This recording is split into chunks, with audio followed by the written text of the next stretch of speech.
त्या ठिकाणी झाला होता हे सुद्धा सिद्ध होतंय आणि मुख्य पायलट काहीच बोलत नव्हता हे तुम्ही ट्रान्सक्रिप्टमध्ये तिथं बघितलं असेल पुढं। आता ह्याच्यामध्ये जेव्हा एखाद्या व्हीआयपीच्या ॲक्सिडेंटबद्दल इन्व्हेस्टिगेशन केलं जात असेल, नाही तर कुठल्याही ॲक्सिडेंटबद्दल, खास करून विमानाच्या बद्दल, तर त्याच्यात कुठंतरी डोळ्यात तेल घालून त्या एजन्सीली नाही तर इन्व्हेस्टिगेशनची जी कुठली बॉडी आहे त्याली डोळ्यात तेल घालून इन्व्हेस्टिगेशन करण्याची जरूरत असते। कारण मीडियाचं लक्ष आहे, लोकांचं लक्ष आहे, मोठ्या नेत्यांचं लक्ष आहे। आम्ही प्रेझेंटेशनच्या मदतीने अनेक चुका लोकांसमोर त्या DGCA बद्दल आणि VSR कंपनीबद्दल आणलेल्या आहेत। आमची अपेक्षा होती की हा रिपोर्ट बनवत असताना घाई गडबडीने न करता, कारण अख्खा महिना या रिपोर्टसाठी घेतला, त्यात चुका होऊ नये अशी आमची अपेक्षा होती। पण सुरुवातीला जर आपण बघितलं तर बारामतीला जिल्हा करून टाकला ह्यांनी। आता ह्याच्यामध्ये तुम्ही म्हणाल टायपिंग एररला काय फरक जातो? एक तर इन्व्हेस्टिगेशन करत असताना त्याच्यामध्ये कुठेही काही चुकलं नाही पाहिजे ही भूमिका नाही तर ही जबाबदारी त्या लोकांची, त्या अधिकाऱ्यांची आहे। पण इथं जिल्हाच चुकवला आहे आणि त्याच्यानंतर बारामती म्युनिसिपल महानगरपालिका अशी त्यांनी तिथं दाखवले जी नाही आहे। म्हणजे या टायपोग्राफिकल एरर हे जे झाले त्याच्यावरनं AIB किती सिरियस आहे या रिपोर्टबद्दल हे आपल्याला त्या ठिकाणी कळतं। आता ह्याच्यामध्ये तुम्ही जर बघितलं तर aircraft was observe to have bank towards the right, म्हणजे राईट साईडला बँक झालं होतं। म्हणजे जे पंखा असतो लेफ्ट साईडचा पंखा जर खाली असेल तर त्याला आपण लेफ्ट बँक बनतो। त्यामुळे हा व्हिडिओ बघितल्यानंतर सिद्ध होतं राईट बँक नव्हतं झालं, लेफ्ट बँक झालं होतं आणि ते लेफ्ट साईडला धावपट्टीचा पडलं होतं हे तर आपल्या सगळ्यांना त्या ठिकाणी माहिती आहे। त्यामुळे या रिपोर्टमध्येच बेसिक जी गोष्ट आहे, गोळी कुठं लागली हे जर आपण विचारायला गेलं तर डोक्याला लागली का पोटात लागली, खरं कुठं लागली, जर डोक्यात असेल तर इथं सांगण्यात आले की छातीत लागली। मग इथं बेसिकच जे ऑब्झर्वेशन आहे ते या रिपोर्टरचं नाही तर सॉरी त्या AIB या संस्थेचं चुकलंय या रिपोर्टमध्ये असं आमच्या सगळ्यांचं मत आहे। पुढं त्याच्यानंतर इथं रिपोर्टमध्ये तुम्ही बघितलं असेल चर्चा एका झाडाची आहे, रिपोर्टमध्ये झाडे सांगितलेत म्हणजे ट्रीज सांगितलेत। आता ह्याच्यामध्ये अशी कुठली झाडं होती तिथे की ज्याच्यावर हे विमान ज्या झाडांना धडकून, झाडांना एक झाड नाही अनेक झाडांना धडकून हे खाली त्या ठिकाणी पडलं। तर याच्यामध्ये आम्ही थोडंसं बघितलं या बाजूला जिथं हे विमान इथं पडलं होतं तर इथं कुठंच तिथं झाड दिसत नाही, हे झुडूप आहे, पण या झुडपाला काही विमान तिथं टच सुद्धा झालं नव्हतं। त्यानंतर हे तुम्हाला दिसलं, पुढे घ्या पुढे घ्या। आता हे माऊली रायते म्हणून लोकल चांगले तिथले पत्रकार आहे, त्यांनी अख्खा रिपोर्ट आहे मोठा आहे 28 जानेवारी तुमचा घेणार नाही।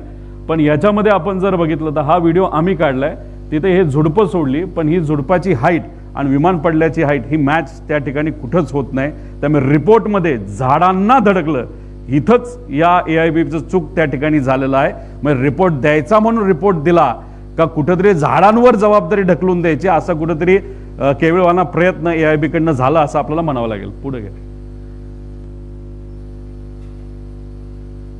पुढे। आता दुसरं तिथं असणाऱ्या काही लोकांशी बोलल्यानंतर हे खरं खोटं हे इन्व्हेस्टिगेशन, क्रिमिनल इन्व्हेस्टिगेशन म्हणजे CID ला विचारावं लागेल नाही तर CIB ला। काही लोकांचं असं मत आहे की विमानतळाची रेकी करण्यासाठी ऍक्सिडेंटच्या आधी काही तिथं लोक आली होती असं लोकांचं मत आहे। ह्याचं क्रिमिनल इन्व्हेस्टिगेशन करायची जरूरत आहे, हे त्या CID आणि CBI करावं, याच्यात थोडंसं लक्ष घालावं असं आमचं मत आहे। आता ह्याच्यामध्ये 2023ला जो मुंबईला ऍक्सिडेंट झाला होता लेअर जेटचा, ते सुद्धा VSR कंपनीचं, त्याच्यामध्ये इन्व्हेस्टिगेशन टीममध्ये Shri K Ramachandran assistant director हे लिहिलं होतं आणि मग त्यानंतर इन्व्हेस्टिगेटर कोण आहे तर हे लिहिलं, हे झालं 23चं। मग आता कालचा जो अजितदादांचा रिपोर्ट आलाय त्याच्यामध्ये कुठल्या इन्व्हेस्टिगेटरचं नाव लिहिलंय का तर नाव लिहिलेलं नाही। कदाचित इन्व्हेस्टिगेटरच घाबरले असतील, याच्यात मॅन्युप्युलेशन, कागदपत्राची हेराफेरी आणि याच्यामध्ये इतक्या गोष्टी होणार आहे तर नावच देऊ नका, म्हणजे उद्या जाऊन कुणी त्या लोकांवर आक्षेप घेणार नाही अशी कदाचित त्या ठिकाणी भूमिका असावी। त्यामुळे आता याच्यामध्ये आपण जर बघितलं तर ह्या 23च्या इन्व्हेस्टिगेटर रिपोर्टमध्ये AIBचा जो आहे, जो 23च्या ऍक्सिडेंटचा आहे, अजितदादांच्या बाबतीत अशा पद्धतीने इन्व्हेस्टिगेशन टीमचं नाव हे कुठूनही त्या ठिकाणी आलेलं राहिलं नाही। आणि आम्हाला जे कळालं 23ला जो ऍक्सिडेंट झाला होता VK सेंकली स्वतःच्या प्रायव्हेटच्या ट्रकमध्ये, सगळं जे 23चं जे विमान आहे जे मुंबईत पडलं होतं ब्लॅक बॉक्स पासून सगळं हे स्वतः हाताळून दिल्लीला नेलं होतं असं आम्हाला तिथं कळालेलं आहे. त्यामुळे अजितदादांच्या बाबतीत इन्व्हेस्टिगेशन टीम का नाही असा एक खूप मोठा प्रश्न आम्हा सगळ्यांना आहे. आणि हा भेदभाव दादांच्या बाबतीतच का तिथं केला जातो ही शंका नाहीतर ही भावना आमच्या सगळ्यांची आहे. आता पूर्वी लेजर 45 द्यायचे पण रिपोर्टमध्ये 45 XR हे त्या ठिकाणी आलेलं आहे. म्हणजे पूर्वी ते चुकत होते आणि आम्ही जे सांगत होतो ते बरोबर होतं, आता कुठेतरी सिद्ध होतं पुढं. आता याच्यामध्ये तुम्ही म्हणाल AIB म्हणजे खूप मस्त बॉडी आहे, चांगली बॉडी आहे, इन्व्हेस्टिगेशन तिथं चालू आहे. पण या इन्व्हेस्टिगेशनचं सोल ऑब्जेक्टिव्ह म्हणजे ध्येय काय असतं की उद्या कुठला अशा प्रकारचा ऍक्सिडेंट होऊ नये एवढंच त्याच्यामध्ये त्या ठिकाणी ध्येय असतं. त्याच्यामध्ये sole objective of the investigation of the accident shall be in prevention of accident and incidents and not to apportion blame or liability. आम्ही इथं काय म्हणतोय क्रिमिनल लायबिलिटी कोणाची, कुणी घडवलं, कसं झालं, ही आमच्या सगळ्यांची मागणी आहे. पण हे जे AIBचा जो हा फॉरवर्डच तुम्ही वाचला तर ह्याच्यामध्ये तुम्हाला कळेल ह्यात फक्त उद्या काय ऍक्सिडेंट होऊ नये एवढी भूमिका त्याच्यामध्ये AIB तिथं घेईल. म्हणजे एक्स्ट्रा कॅन ठेवले होते का नव्हते ठेवले याच्यामध्ये त्यांना काय तशी इंटरेस्ट नाही असं कुठेतरी तिथं जाणवतं. आणि तीच गोष्ट आम्ही CIDला सांगितली. CIDचं जर तुम्ही प्रेस कॉन्फरन्स बघितली असेल योग्य दिशेने तपास चाललाय, कुठलाही प्रश्न विचारला योग्य दिशेने तपास चालू आहे. अधिकाऱ्यांबद्दल मला काही बोलायचं नाही पण ती स्टेप योग्य दिशेने. अरे पण योग्य दिशेने काय, तर हा प्रश्न आम्ही केल्यानंतर ते म्हणाले AIBचा रिपोर्ट आल्यानंतर मग आम्ही इन्व्हेस्टिगेशन खोलात जाऊन त्याच्यामध्ये करणार आहोत. पण AIBची जर रिपोर्ट बघितला तर अशा पद्धतीने त्या ठिकाणी या गोष्टीने तर त्याचा इंटेंट नाही तर ऑब्जेक्टिव्ह असतो पुढे. आता ह्याच्यामध्ये आम्ही म्हणत होतो विजिबिलिटी कमी आहे, हे काय मोघम नव्हतो. तुम्ही मुंबईची विजिबिलिटी बघितली तरी ती 2500च्या आसपास आहे रिपोर्टमध्ये दिले आणि पुण्याची जर बघितली तर 2000च्या आसपास आहे टायमिंग प्रमाणे. आणि हाच मुद्दा आम्ही त्या ठिकाणी घेतला होता. आणि ह्याच्यात जर आपण बघितलं तर इथं विजिबिलिटी मनोज पवार जो ॲरोचा, आता ॲरोवर आम्ही FIR करा का सांगतोय कारण का ॲरोमध्ये असणारा जो कोणी हा मनोज पवार आहे जो कोणी तो म्हणतो captain checking visibility at Baramati 7:03 all okay sir, म्हणजे everything is okay, visibility is fine. पण मुंबई एअरपोर्ट जिथं हा माणूस बसला होता जिथून उडणार होतं तिथं विजिबिलिटी कमी होती आणि पुण्याला पण विजिबिलिटी आपण बघितली ती सुद्धा त्या ठिकाणी कमी होती. ही कुठेतरी त्या ठिकाणी सिद्ध होतं. आणि क्लास G विमानतळ विजिबिलिटी असल्याशिवाय तिथं आपल्याला लँड करता येत नाही आणि ते जर डेस्टिनेशन आपलं एअरपोर्ट असेल तर आपल्याला टेक ऑफ सुद्धा करता येत नाही. हा DGCAचा स्वतःचा रूल आहे. आता ह्याच्यामध्ये एक जे माळी परिवार आहे त्यांना एक आलेला फोन तो आहे VSRचा जो वकील आहे त्यांनी त्यांना फोन केला, त्यातला छोटासा पार्ट फक्त त्या ठिकाणी आम्ही देत आहोत, वाजवा. दिन कप्तान साहब ने गलती कर दी, ठोक दिया जाके, क्या करोगे? क्या गलती है समझ में नहीं आ रहा है. अगर वो पुणे चले जाते, नहीं विजिबिलिटी खराब थी, उनको दिखा नहीं, रनवे जिधर था उसके लेफ्ट में जाके वो ठोक दिया उन्होंने, क्या करोगे आप? म्हणजे हे इन्शुरन्स वाला फोन करतोय माळी या परिवाराला आणि म्हणतोय की वो कॅप्टन ने प्लेन ठोक दिया.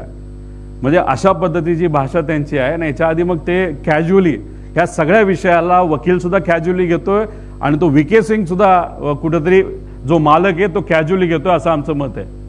आता हा रिपोर्ट आहे, हा सॅटेलाइट रिपोर्ट असतो, हा आपल्या त्या ठिकाणी मिळतोच. पुणे विमानतळ हद्द 55 नॉटिकल माइल्स असते आणि बारामती हे 44 मध्ये येतं. तर आमचा प्रश्न आहे पुण्याला या विमानाला बारामतीकडे जायला परवानगी कशी दिली ATCला, हा सुद्धा आमचा प्रश्न आहे. मुंबईवाल्यांनी टेक ऑफ कसं करून दिलं हे इन्व्हेस्टिगेशनमध्ये आलं पाहिजे. नाहीतर AIBला हे बघायला पाहिजे होतं. ते दुर्दैवाने या रिपोर्टमध्ये बघितलं नाही. फक्त सांगितलंय ही विजिबिलिटी होती जी विजिबिलिटी 5000 मीटरपेक्षा कमी होती जी अलाउड नाही आहे.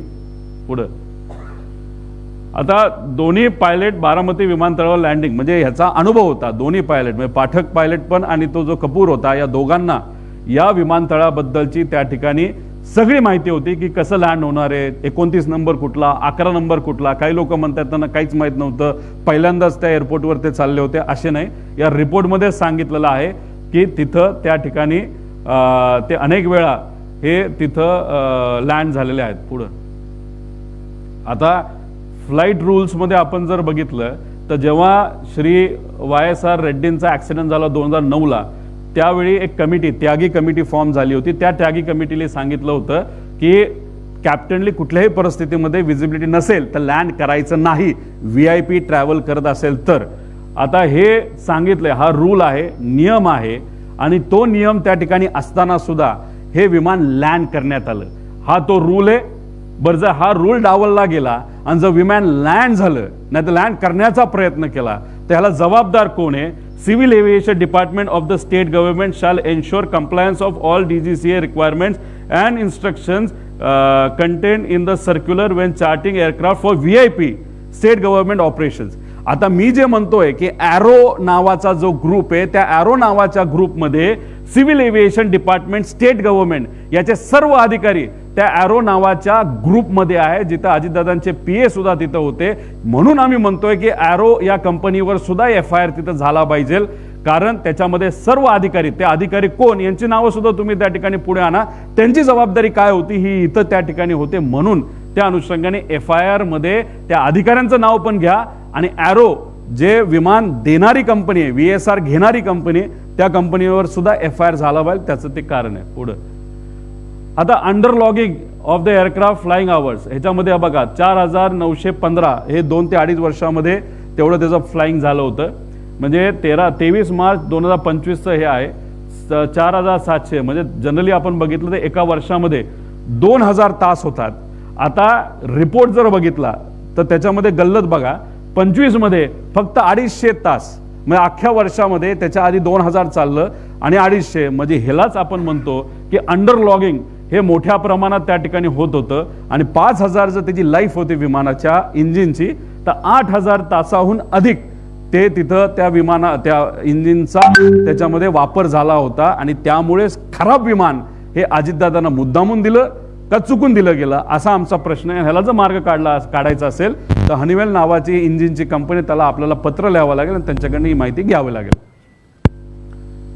आता अंडरलॉक का केलं जातं? आता समजा तुमची एखादी गाडी आहे, ती तुम्हाला विकायची आहे, त्याचं जर तुम्ही तिथं स्पीडामीटरवरनं काढलं तर त्याच्यामध्ये तुम्ही 500 किलोमीटर चालवली असली तरी स्पीडामीटरमध्ये जर जेव्हा वायर काढायच्या आधी 100 असेल तर ते आयुष्यभर 100च राहणार आहे. त्यामुळे तुम्हाला विकताना, म्हणजे विमान विकताना नाही तर गाडी विकताना, स्पीडामीटरमध्ये जेवढं आहे तेवढ्या पद्धतीनेच त्या विमानाची व्हॅल्यू ही राहणार आहे. त्यानंतर ह्या कंपनीचे 2च विमान आहेत, बाकी सगळे इन्व्हेस्टर आहे. मग इन्व्हेस्टरली त्याच्यामध्ये विमान जर ठेवलं असेल तर त्यांना सांगताना हेच सांगणार, विमान कमी चाललं, धंदा कमी झाला, म्हणून तुम्हाला कमी पैसे त्या ठिकाणी दिले जाणार, असंही कदाचित त्याच्यामध्ये असू शकतं. त्यामुळे अंडर लॉगिंग हे केलं जातं. पण जर्नी लॉगबुक याच्यामध्ये पायलट हा कधी पण काय बघतो, खरं लॉगिंग झालं पाहिजे. म्हणजे मी समजा 100 तास चालवलं तर माझं 100 तास झालं पाहिजे. त्यामुळे पायलटचं लॉगिंग, हे इंजिनचं लॉगिंग, विमानाचं लॉगिंग आणि एअरपोर्ट अथॉरिटीचं लॉगिंग, ह्याचं जर सगळ्यांनी मॅच केलं तर ह्याच्यामधून VSR कंपनी कसा गोंधळ घालायची आणि आपली DGCA त्याला कसं सपोर्ट करायचे हे कुठेतरी त्या ठिकाणी सिद्ध होईल. पुढं आता फ्लाईट प्लॅनिंगमध्ये जर आपण काही फरक बघितले तर हे आहे ईमेल केलेलं बारामतीला, जे या रिपोर्टमध्ये सुद्धा आलंय असं आपल्याला कळते.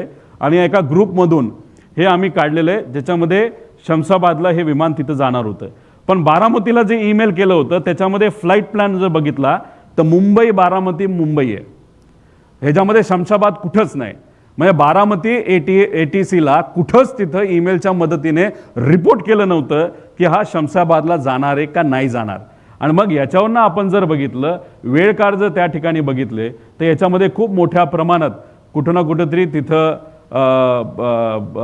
फरक त्या ठिकाणी आपल्याला जाणवतं. आणि टाईममध्ये सुद्धा फरक हा मोठा आहे. त्या ग्रुपमधला टाईम आणि रिपोर्टमध्ये दिला त्याच्यामध्ये ती इतकी मोठी गल्लत आहे, ती गल्लत सुद्धा त्या ठिकाणी आपल्याला काढता काढता फरक मोठ्या प्रमाणात त्या ठिकाणी येतोय. पुढे आता ह्याच्यामध्ये BA टेस्ट म्हणजे ब्रेथ अनालायझर टेस्ट ही करावीच लागते. ही कुठं करावी लागते तर ही एक वेगळं ठिकाण असतं, त्या ठिकाणाचे इथं आपल्याला करावं लागतं जे एअरपोर्टच्या आत असतं. पण इथं जर बघितलं तर ही विमानच्या आतमध्ये हे कुठेतरी टेस्ट ही केली गेली असं रिपोर्टमध्ये दिलं आहे.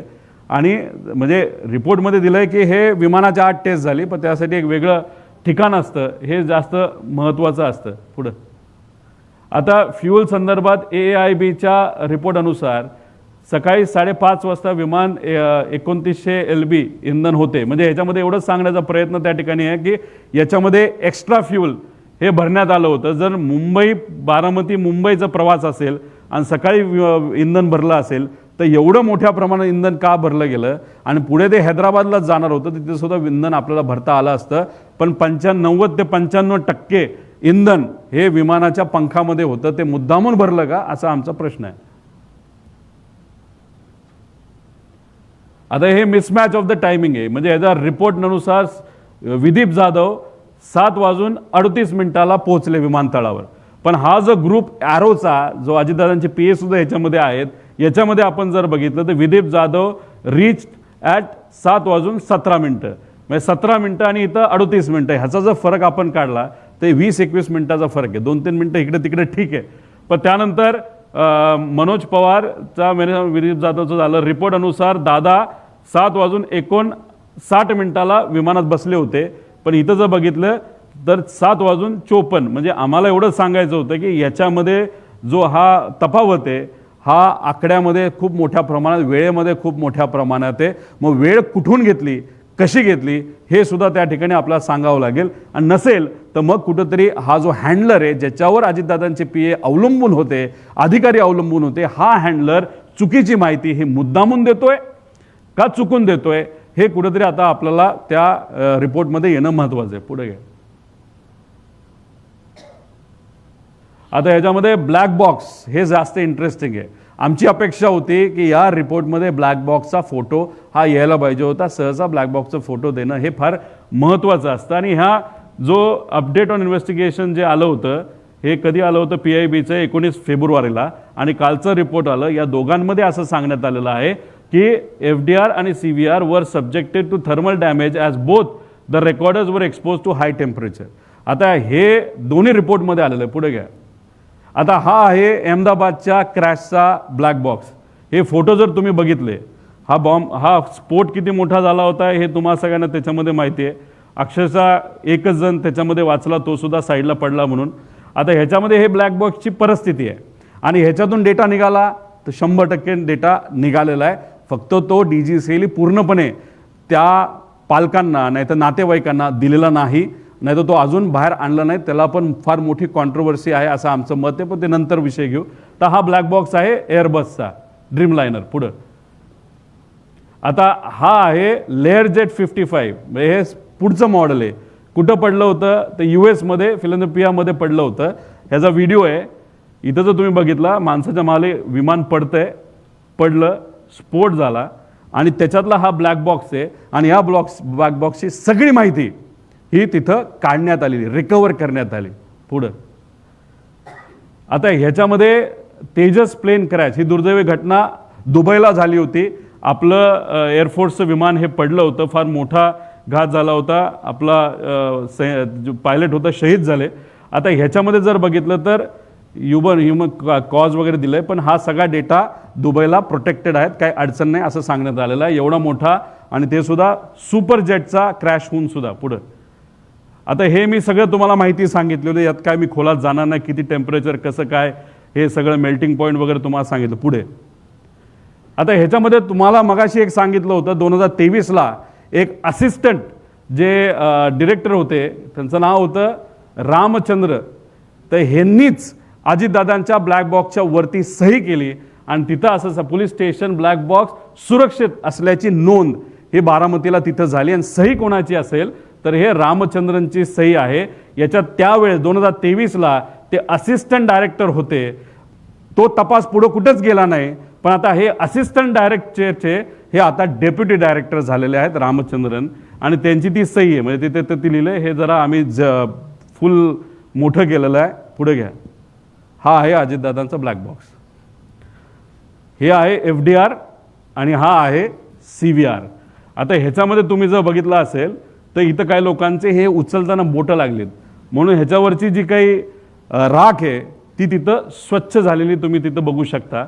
आता हा आहे CVR हनीवेलचा आहे आणि LG टेक्नॉलॉजीचा हा FDR आहे. आता ह्याच्यामध्ये तुम्ही बघा एकतर कलर आहे, ह्याच्या फक्त थोडीशी राख बसलेली. आता राख बसली नाही तर त्याच्यावर काय काजळी आली म्हणून हा डॅमेज आहे असं ते म्हणत असेल तर हे हास्यास्पद आहे. इथं कुठेही बाहेरच्या बॉडीला कुठं त्याचं हे झालेलं नाही, डॅमेज झालेलं नाही. ही जी नेम प्लेट असते जसं मोटर आपली जी शेतातली मोटर असते ना, तर कुठेही तुम्ही वॉशिंग मशीन घेतलं त्याच्यावर एक पट्टी असते, ती पट्टी चांगल्या क्वालिटीची आहे. इथं प्लॅस्टिकचं काहीतरी तिथं लिहिलेलं आहे, ते सुद्धा त्याच्यामध्ये कुठंच त्याला काही डॅमेज झालेलं नाही. आणि हा जो कनेक्टर असतो तो कनेक्टरसुद्धा कदाचित तो प्लॅस्टिक नाही तर कशाचा असू शकतो, तर तो कनेक्टर तिथं डॅमेज झाला नाही. आणि ह्याच्या आत एक चिप असते आणि एक रेकॉर्डर असतं, म्हणजे ह्याच्यात 1600 डिग्री सेल्सिअसच्या पुढे टेम्परेचर, म्हणजे हे सगळं टेक्निकल तुम्हाला सांगितलं आहे. हा आहे, आमची अपेक्षा होती की हा फोटो रिपोर्टमध्ये येणं फार महत्त्वाचं आहे, पण दुर्दैवाने तो रिपोर्टमध्ये तिथं आलेला नाही. पुढं आता एक तुम्ही अजून एक बघा, CVR was installed on May 3, 2021 as per the component maintenance manual of Honeywell. म्हणजे हे विमान आहे 16 वर्षापूर्वीचं, 15 का 16 वर्षापूर्वीचं. आता भारतात जर हे आणायचं असेल, जो मुद्दा आम्ही घेतला होता की अमेरिकेवरून हे आणलं, तर ह्याचा जो CVR आहे तो अर्धा तासाचाच आहे, तो बदलणं हे फार महत्त्वाचं होतं. ठीक आहे, चला तुम्ही बदललं, ते बदललं 21 मध्ये, त्याचा अर्थ हा CVR हा 21 मध्ये बदलल्यामुळे हा लेटेस्ट CVR असेल. म्हणजे जुना जर असता तो जळला बिळला आपण म्हणू शकतो ओल्ड मॉडेल आहे, पण मग हा नवीन जर असेल तर मग हा याच्याबद्दलची डिटेल्स आम्हा सगळ्यांना पाहिजे. हा नवीन आहे का तोच आहे, फक्त फसवण्यासाठी काय गोष्टी केल्यात त्याच्यात CVR जो खराब झाला हे जे म्हणतायत, त्याचं मुख्य कारण असं आहे की CVR जर 30 मिनिटाचा असेल तर हे विमान रजिस्टर होऊच शकत नाही. आणि रजिस्टर होऊ शकत नाही मग DGCAचे अधिकारी अडचणीत येतील, म्हणून त्यांनी रिपोर्टमध्ये हे मॅन्युप्युलेशन केलं असं माझं मत आहे. आणि CVR was installed on 3 May 2021. तर हा जो CVRचं मॉडेल आहे हे आपल्याला तिथं हनीवेलला विचारावं लागेल, हे मॉडेल कधीच आहे, हे जुनं मॉडेल आहे का नवीन मॉडेल आहे. आणि नवीन मॉडेल जर लावलं असेल तर VSRL हे घेतलं कधी, कुठून घेतलं, मॉडेलचे नंबर्स, हे सगळ्या पद्धतीने इन्व्हेस्टिगेशन होणं महत्त्वाचं आहे. पण हे एअरक्राफ्टच चुकीच्या पद्धतीने रजिस्टर झाल्यामुळे हे आमचं मत आहे की हे जुनंच आहे, पण हे रिपोर्टमध्ये या बाबतीत त्यांनी नवीन आहे असं तरी दाखवलेलं आहे. त्यामुळे नवीन असेल, नवीन मॉडेल असेल तर जळणं हे अशक्यच आहे असं आपल्याला म्हणावं लागेल. पुढं आता ह्याच्यात बघा, झारखंडमध्ये हा जो क्रॅश झाला याच्यामध्ये ब्लॅक बॉक्सच नव्हता. म्हणजे DGCAचा कहर किती हे बघा, हे जर ब्लॅक बॉक्सच सापडला नाही, 53 वर्षापूर्वीचं हे एअरक्राफ्ट होतं ज्याच्यात 6 जणांचा मृत्यू झाला. पुढं आता फ्लाईट रडारमधून तुम्ही माहिती काढत होता, मी माहिती काढत होतो, ही सगळी माहिती, हे दादांचं विमान आहे, ह्याच्या आधी कुठं कुठं ते विमान गेलं हे माहीत होतं. त्यानंतर हे दुसरं आहे ज्याच्या CM आणि मोठे लोक वापरतात, हे सगळी माहिती होती. आपण हे प्रेझेंटेशन घेतल्यानंतर ह्यांनी दोन्हीकडचं जर आपण बघितलं, हे वाईप ऑफ करून टाकलंय. म्हणजे माहिती कुठेतरी दाबवण्याचा प्रयत्न केला जातो आणि तीच लोक माहिती दाबतात ज्यांना कुठेतरी भीती असते की ह्याच्यात काहीतरी आपलं बाहेर निघेल.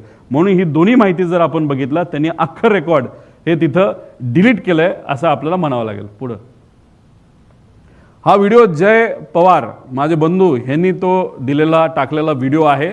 ते पण आपापल्या लेवलला, त्यांच्या लेवलला जी काय माहिती मिळते ती लोकांसमोर आणि तुमच्या माध्यमातून लोकांसमोर आणण्याचा प्रयत्न करतात. हे आहेत महाशय रोहित सिंग, जे झोपलेत. तुम्ही म्हणसाल हे लेफ्ट साईडला झोपलेत, म्हणजे हे कदाचित को पायलट असतील. लेफ्ट साईडला बसलेत म्हणजे हे मेन पायलट आहेत. आणि आमचा अंदाज आहे, म्हणजे अंदाज आहे, हे खरं खोटं माहीत नाही, ही जी मुलगी आहे ती दादांच्या विमानामध्ये पाठक ज्या होत्या ती कदाचित ती मुलगी ती असू शकते असं आमचं मत आहे. ती मुलीने काय केलं, ती को पायलट आहे कारण का ती राईट साईडला बसली आहे. तिच्या कानाला तिथं हे लावलेलं आहे, म्हणजे ऐकण्यासाठी, ATCशी बोलण्यासाठी ते तिच्या कानाला आहे.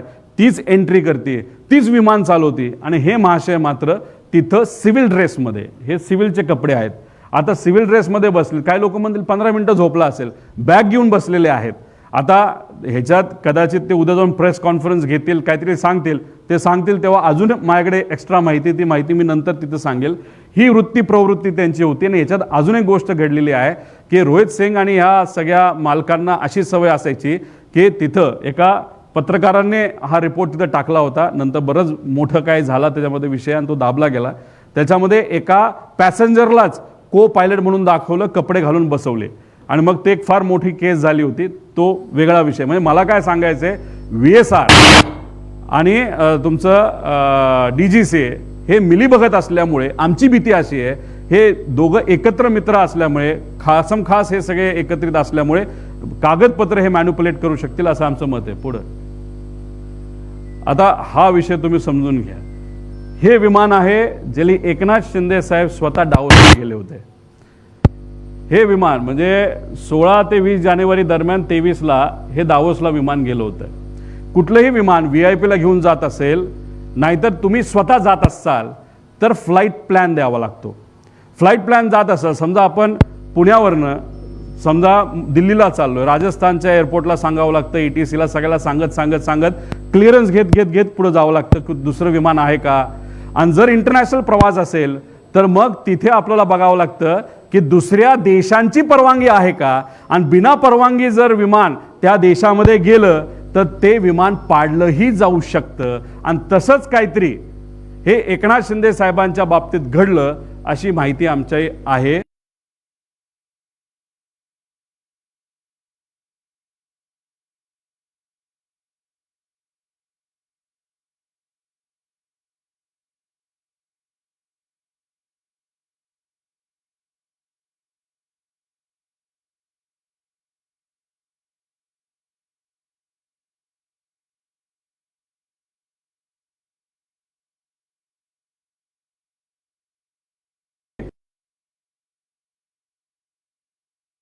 आलेलं आहे, कदाचित दुसरे फायटर जेट सुद्धा तिथं आले होते आणि त्यांनी सांगितलं होतं तुम्ही जर आत्ताच्या आत्ता नाही वळला तर तुमचं विमान आम्ही पाडू.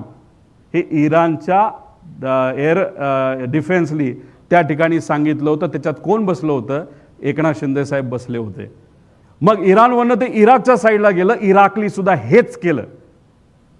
मग आता याच्यामध्ये दोन गोष्टी आहेत. मग अजितदादांच्या बाबतीत जे घडलं ते भारतात घडलं, महाराष्ट्रात घडलं, ते बारामतीत घडलं. मग या बाबतीत इंटरनॅशनल ग्राउंडला VSRला हाताशी धरून, नाही तर VSR स्वतः दुर्लक्ष केल्यामुळे, नाही तर मुद्दामून एकनाथ शिंदे साहेबांच्या बाबतीत सुद्धा तोच प्रकार होणार होता का, असाही प्रश्न आम्हाला होऊ शकतो. याबद्दलची माहिती ही DGCLने काय प्रसिद्ध केली आहे का? एकनाथ शिंदे साहेब या बाबतीत स्पष्टपणे सांगू शकतात. पण जी माहिती आमच्यापर्यंत आलेली आहे ती आमच्यापर्यंत आलेली आहे. परत ते विमान बहारेनला आणलं गेलं आणि बहारेनला आल्यानंतर सगळ्या परमिशन तिथं घेतल्या आणि मग झुरिकला तिथं गेलं. म्हणून आम्ही सांगतोय VSR या कंपनीवर तुम्ही विश्वास ठेवू नका. कधी काय होईल, कधी काय केलं जाईल हे कोणाला सांगता येत नाही. आणि मग एकनाथ शिंदे साहेबांच्या बाबतीत सुद्धा हे घडलं असं आम्हाला कळलंय. एकनाथ शिंदे साहेब नाहीतर इतर काही जे काही कुणी अधिकारी असतील ते स्पष्टपणे तिथं सांगू शकतील. इराक आणि इराणमध्ये वॉर आहे, त्याकडनं आपल्याला काही डेटा मिळू शकत नाही. बहारेनकडनं मिळाला तर आपल्याला ते कळू शकतं. आणि त्याच्याच बरोबर VSR व्हेंचर हे 6 महिन्यासाठी हे UAE मध्ये बँड होतं. का? जेव्हा कोविडचा काळ होता, कोविडच्या काळामध्ये लोक जिथं कुठं अडकली होती, प्रायव्हेट जेट हे एक व्यक्ती नाही तर एक कंपनी बुक करतं. त्यात तुम्हाला सीट विकता येत नाही, त्याला कमर्शियल लायसन्स लागतं. पण VSR हे पैसे कमवच्या नादामध्ये पेशंटकडनं सुद्धा भरमसाठ पैसा घेत होतं आणि त्यासाठी UAE मध्ये त्यांना 6 महिन्यासाठी बॅन केलं होतं. हा एक फार मोठा विषय आहे. VIP ते सुद्धा महाराष्ट्राचे VIP मुख्यमंत्री होते एकनाथ शिंदे साहेब, त्यांच्या बाबतीत सुद्धा VSRली असंच हलगर्जीपणा नाहीतर मुद्दामून काय अशा गोष्टी केल्या असं आमचं सगळ्यांचं त्या ठिकाणी मत आहे. पुढं हे 2 विमान आम्ही का म्हणतो इन्व्हेस्टिगेशन लवकर करा लवकर करा लवकर करा, त्याचं कारण असं आहे की कागदपत्र रंगवली जाऊ शकतात जी रंगवली जात आहेत. आणि त्याच्याच बरोबर जी विमानं आज महाराष्ट्रात आहेत, भारतात आहेत, ती हळूहळू बाहेर ढकलली जातात. हे 2 विमानं आम्हाला कळलं. आणि खास करून हे लेगेसी 600 जे हैदराबादला होतं म्हणजे जिथं आंध्र प्रदेशमध्ये होतं, ते कोणाकडे होतं काय होतं याच्या खोलात जाणार नाही. ते विमान आता आम्हाला जे कळलेलं आहे ते आता सॅन मरिनो USAला हे ट्रान्सफर करण्यात आलेलं आहे ॲक्सिडेंट नंतर आणि आपल्या प्रेस कॉन्फरन्स घेतल्यानंतर. म्हणजे हळूहळू कागद तर रंगवले जातात पण धंदासुद्धा शिफ्ट करण्याचं काम तिथं सुरू झालं आहे असं आपल्याला म्हणावं लागेल. आणि जर तुम्ही चोर नसालच घाबरता कशाला, पण चोरच घाबरू शकतो हे आपल्या सगळ्यांना तिथं माहिती आहे. पुढं आता ह्याच्यात आम्हाला VK सिंगचा त्याच्यामध्ये फोन आला होता. आम्ही ह्यांचा जो हँडलर आहे, त्याचं नाव काय, दीपक बोरकर नंबर आहे, कोणाला चेक करायचा असेल तर त्याला काल 10:14 आम्ही तिथं फोन केला होता आणि लगेचच 10:46 VK सिंगचा आमच्या त्या माणसाला फोन आला. त्याला असं वाटलं की तो कुठला ते पत्रकार आहे का आणि काय, आणि बरंच काय 2 मिनटं तो बोलत होता. त्यातले काही छोटे विषय मी फक्त तुम्हाला सांगतो. त्याच्यामध्ये तो बोलत असताना त्यांनी सांगितलं AIBने मुझे क्लिअरन्स दिया है, म्हणजे रिपोर्ट जो आला म्हणजे त्याचं मत आहे की AAIBने मला क्लिअरन्स दिलेला आहे, तर तुम्ही अधिकची माहिती तुम्हाला कशाला त्या ठिकाणी पाहिजे, त्याच्याचबरोबर नीचे से ऊपर तक हमारी पोहोच आहे असं VK सिंग आम्हाला सांगतोय, म्हणजे आमच्या माणसाला सांगतोय नीचे से ऊपर तक. आता ऊपर तक म्हणजे मंत्र्यापर्यंत का हा मोठा प्रश्न आहे, नीचे से म्हणजे कुठून हे आपल्याला बघावं लागेल. कोई भी कुछ भी बिघाड नाही सकता, म्हणजे आमचं कुणीच काय बिघडू शकत नाही. महाराष्ट्राचा एवढा मोठा नेता गेला आहे, अजितदादा त्याच्यामध्ये वारलेले आहेत, ते आपल्यात नाही आहेत, आणि मग अजित काका तिथं नसताना, अजितदादा आपले तिथं नसताना त्यांचा ॲक्सिडेंट तिथं झाला आणि हा म्हणतोय की म्हणजे आमचं कुणी काय बिघडू शकत नाही. त्यानंतर अभी भी हमारे प्लेन उड़ रहे हैं, सरकार भी हमारे प्लेन यूज कर रही है, तो आपको क्या दिक्कत है. म्हणजे VSRचे विमान अजून सुद्धा उडत आहेत, सरकार ते विमान त्या ठिकाणी वापरते. काही प्रमाणात महाराष्ट्रातले मोठे मोठे नेते ज्याच्यामध्ये ज्यांचा ॲक्सिडेंट झाला त्यांचे नातेवाईक सुद्धा VSRचं विमान वापरतायत, तर रोहित पवारला त्यात काय पडलेलं आहे असं VK सिंगने तिथं मला सांगितलेलं आहे. मग मला नाही, माझ्याशी नाही बोलला, तो माझ्या लोकांशी बोलला. हे झालं, हे सगळे पुरावेत. आता मी होम मंत्रालयाला म्हणतो, तुमच्याकडे जर व्हॉट्सॲप हॅकिंग आणि व्हॉट्सॲप रेकॉर्डिंग काढण्याची जर तुमच्याकडे यंत्रणा असेल तर काढा. काल काय बोलला ते तुम्ही बघा, पण फक्त एवढंच काढू नका. VK सिंग 28 जानेवारीच्या आधी 6 महिने कोणाकोणाशी बोलत होता आणि काय काय बोलत होता, व्हॉट्सॲपपासून इतर सगळ्या गोष्टींवर हे तुम्ही काढा. आणि 28 तारखेपासून आजपर्यंत त्यांनी कोणाला तो भेटला हे सुद्धा तिथं बघा. महाराष्ट्र सदनला तो गेला होता का नव्हता, आणि गेला असेल तर कोणाला भेटला हे सुद्धा तुम्हाला जर काढता आलं गेल्या 5-6 दिवसामध्ये, हे सुद्धा तुम्ही त्या ठिकाणी काढलं पाहिजे असं आमच्या सगळ्यांचं मत आहे. पुढं एवढी हिंमत कुठून येते.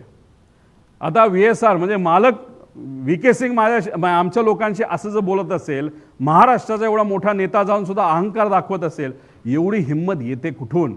VSR मध्ये कोणाची इन्व्हेस्ट आहे, कोणाचा पैसा काही घेणं देणं नाही, आम्हाला काही फरक पडत नाही. ते काय आमची कॉम्पिटिशन नाही ना, मी त्या धंद्यामध्ये आहे.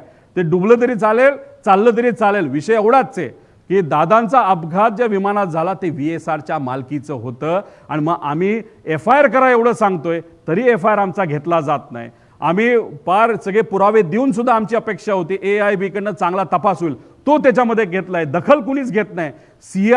CID कडे केस गेली, CID फक्त म्हणते प्रगतीपथावर आहे, आणि CBI कडे देऊन 18 दिवस झाले. सुशांत सिंगच्या बाबतीत बिहार सरकारच्या मुख्यमंत्र्यांनी सांगितल्यानंतर 2 दिवसात CBIने सगळं प्रकरण हातामध्ये घेतलं, आणि अजितदादा जाऊन महिना होऊन सुद्धा आणि त्यांच्या पक्षाने सांगून 14 दिवस होऊन सुद्धा जर CBI अजूनपर्यंत हा तपास हातात घेत नसेल तर ह्याला आपण काय म्हणणार. आम्ही FIR का करा असं म्हणत होतो, त्याचं मुख्य कारण की जे कोणी जबाबदार आहे, जे आम्हाला वाटतं त्या इन्व्हेस्टिगेशनचा त्याचा एक तो भाग झाला पाहिजे. इन्व्हेस्टिगेशन केल्यानंतर त्यात काहीच नाही झालं तर आमच्यावर कारवाई करा, आम्ही थोडी कुठं घाबरतोय. पण इन्व्हेस्टिगेशन करत असताना सगळ्याच गोष्टीकडे बघितलं पाहिजे असं आमचं मत आहे. पण मग एवढी हिंमत VSR मध्ये काय येते ह्याच्या खोलात जर तुम्ही गेलात तर तो तुम्ही बघाल. पुढं याच्यामध्ये बघा, श्वेता सिंग कोण हे मी मुद्दा तिथं मांडला होता.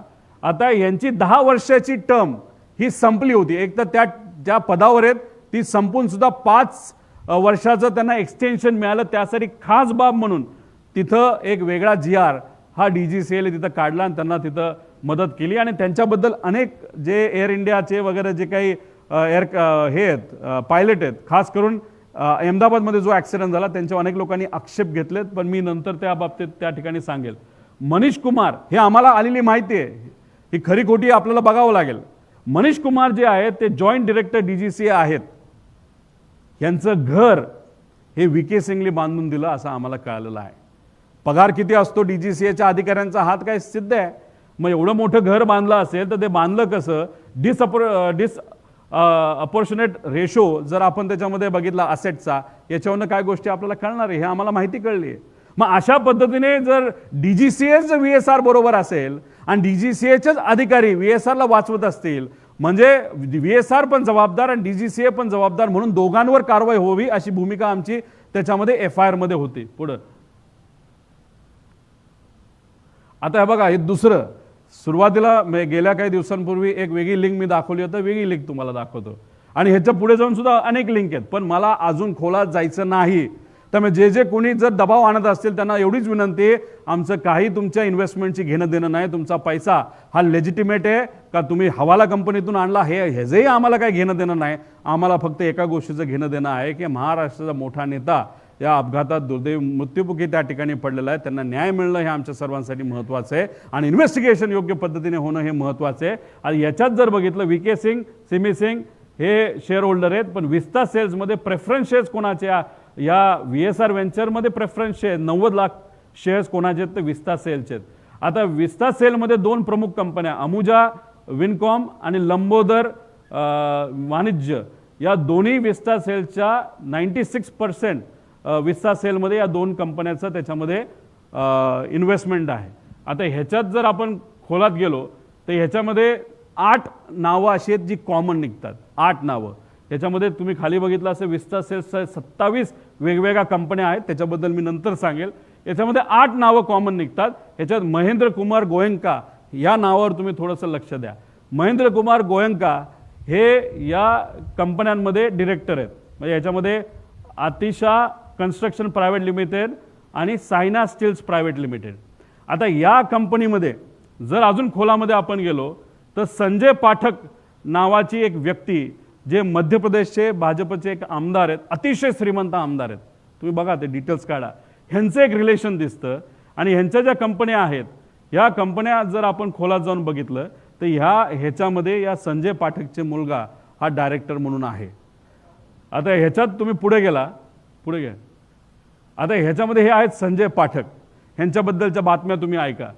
ह्याच्यामध्ये 242 कोटीचं विमान त्यांनी घेतलं. आता ते कोणाच्या नावावर बघावं लागेल, VSR का कोणाचा, ती माहिती आम्हाला माहीत नाही. आता ती इन्व्हेस्टिगेशनली बघा. म्हणजे एवढी मोठी माणसं जर VSRच्या पाठीमागे असतील, DGCA या लोकांना पण वाचवण्याचा प्रयत्न करत असावं आणि VSRला पण वाचवायचं, म्हणजे दादांचं इन्व्हेस्टिगेशन राहिलं बाजूला तर DGCAचं काम काय, नाही तर मंत्रालयाचं काम काय, तर या लोकांना वाचवा असं कुठेतरी सांगण्याचा प्रयत्न त्या ठिकाणी केला जातोय असं आमचं ठाम मत आहे.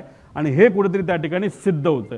आता ह्याच्यात दुर्दैव बघा, एका जजनी काय सांगितलं, जज refuses to hear mining scam petition of BJP MLA जो आहे तो आहे हा, म्हणजे कोण, काय नाव आहे, संजय पाठक. आता जजच म्हणतो बाबा आम्हाला काय हे ऐकायचं ना का हा पैसे देतोय आम्हाला, तर जजलाच मॅनेज करण्याचा प्रयत्न जर संजय पाठक करत असेल तर DGCAच्या अधिकाऱ्याला मॅनेज करायला किती वेळ लागतो. ठाम आमचं मत आहे. त्यासाठी इन्व्हेस्टिगेशन योग्य पद्धतीने होणं महत्त्वाचं आहे. कोण हा संजय पाठक, कोणाचे काय इन्व्हेस्टमेंट हे आपल्या सगळ्यांना त्या ठिकाणी बघावं लागेल. पुढं आधी ते कुठल्या ते स्कॅममध्ये पण इन्व्हॉल्ड आहेत. आता हा आहे दुसरा महेंद्र कुमार गोयंका. दुसरं महेंद्र कुमार गोयंका शिव मिनरल्स नावाची आहे, त्याच्यामध्ये तो एक डिरेक्टर आहे, चिरेला श्रीमान नारायण नावाचा. आता चिरेला श्रीमान नारायण डिरेक्टर हा स्टॅम्पेड कॅपिटलमध्ये सुद्धा आहे. स्टॅम्पेड कॅपिटलचं नाव आता बदलण्यात आले GACM टेक्नॉलॉजीज. GACM टेक्नॉलॉजीमध्ये दुसरा डायरेक्टर कोण होता, आता तो मंत्री असल्यामुळे नाही, तो आहे TG भारत. TG भारत कोण आहे तर TDPचा आंध्राचा हा इंडस्ट्री मिनिस्टर आहे. मग TDPचं हे दुसरं रिलेशन निघालंय. VSRचं कुठं ना कुठंतरी या लोकांची लिंक असल्यामुळे DGCAच्या माध्यमातून इन्व्हेस्टिगेशन हे पारदर्शक होत नाही आणि दादांना न्याय देण्यासाठी म्हणून मुद्दामून या ठिकाणी उशीर होतोय. आणि उशीर होत असताना जेव्हा न्याय दिला जाईल तो योग्य पद्धतीने दिला जाणार नाही असं आमच्या सगळ्यांचं तिथं मत आहे. आणि हे सगळे पुरावे सकट आम्ही दिलेलं आहे. हे ते कंपन्या आहेत, त्याच्यात कोण कोण डायरेक्टर होतं, मंत्री असल्यामुळे डायरेक्टर राहता येत नाही, ते आता बदललेले आहेत असं आम्हाला कळते, पण रिलेशन तर आहेच ना.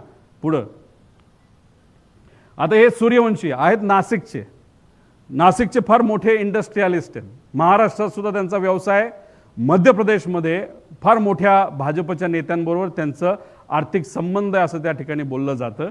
या व्यक्तीली जरूरत नसताना सुद्धा या रिकॅपिटलला सांगून VSRला गॅरंटी दिली. VSRला लोन मिळत नव्हतं, पण सूर्यवंशीली दिलीप बिल्डकॉन नावाच्या कंपनीने गॅरंटी दिल्यामुळे VSRला पहिलं लोन मिळालं. पुढे जावा. दिलीप बिल्डकॉन कोण आहे, नाशिकचा आहे. त्याला काय काय मिळालंय काम, समृद्धी महामार्गाला त्याला 1700 कोटीचं काम मिळालं. राष्ट्रीय महामार्गाला जर 911 कोटीचं काम मिळालं. रोड अपग्रेडेशन हे आहे 580 कोटी. हे फक्त महाराष्ट्र आहे. नाशिकचा नाशिकच्या कुठल्याही नेत्याला विचारा की तुम्हाला कळेल की दिलीप बिल्डकॉन कोण, तर हे लोक तिथे सांगतील. आणि मग हे फक्त महाराष्ट्राचे, मध्य प्रदेशमध्ये याच्यापेक्षा कितीतरी पटीले जास्त याचं का. मग दिलीप बिल्डकॉननी कोणाच्या सांगण्यावरनं VSRला गॅरंटी दिली. इथं घरचे माणसं आपल्याला गॅरंटी देत नाही आणि इथं गॅरंटी देणारे मोठे बिझनेसमन जे VSRला ओळखत सुद्धा नाही अशा लोकांना जर हे गॅरंटी देत असतील तर कोणाच्या सांगण्यावरनं दिली. मग तो सांगणारा कोण एवढा मोठा माणूस, आणि तो एवढा मोठा माणूस जर या VSRच्या पाठीमागे असेल तर कसं न्याय मिळणार पुढं. वेल्सपनबद्दल मी तुम्हाला सांगितलेलं, वेल्सपनचं सुद्धा पॉलिटिकल पर्सन गुजरातचे, त्यांची रिलेशन आहे, ह्याच्यात काय खोलात जाणार नाही. ह्यांनी कसं रिस्ट्रक्चर केलं, स्ट्रक्चर केलं, NBFC नसताना कसे पैसे दिलेत हे सिद्ध होतं.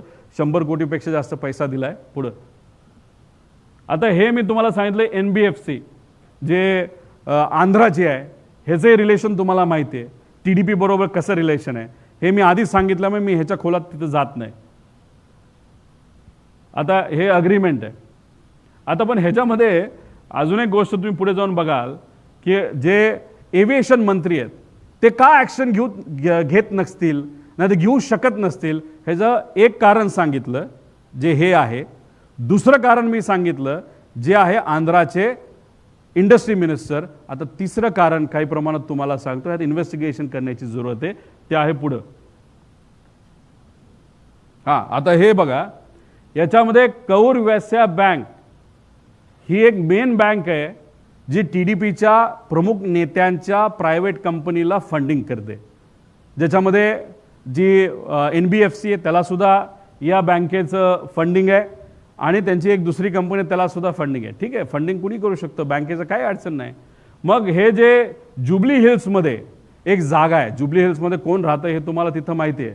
त्यात VSR कंपनी जी दिल्लीला रजिस्टर्ड आहे, VK सिंग दिल्लीचा माणूस हा जुबली हिल्समध्ये प्रॉपर्टी घेतो.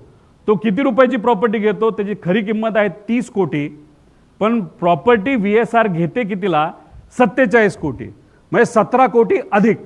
एवढं अधिक मार्केटपेक्षा अधिकचे पैसे का दिले, तो पैसा कोणाला गेला, कसा गेला हे आपल्याला बघावं लागेल. आणि फिनिक्स ग्रुप हा कोणाचा, कसा, काय, तुमचे रिसर्च तुम्ही वापरा. याच्याकडनं ती प्रॉपर्टी ही VSRली घेतली.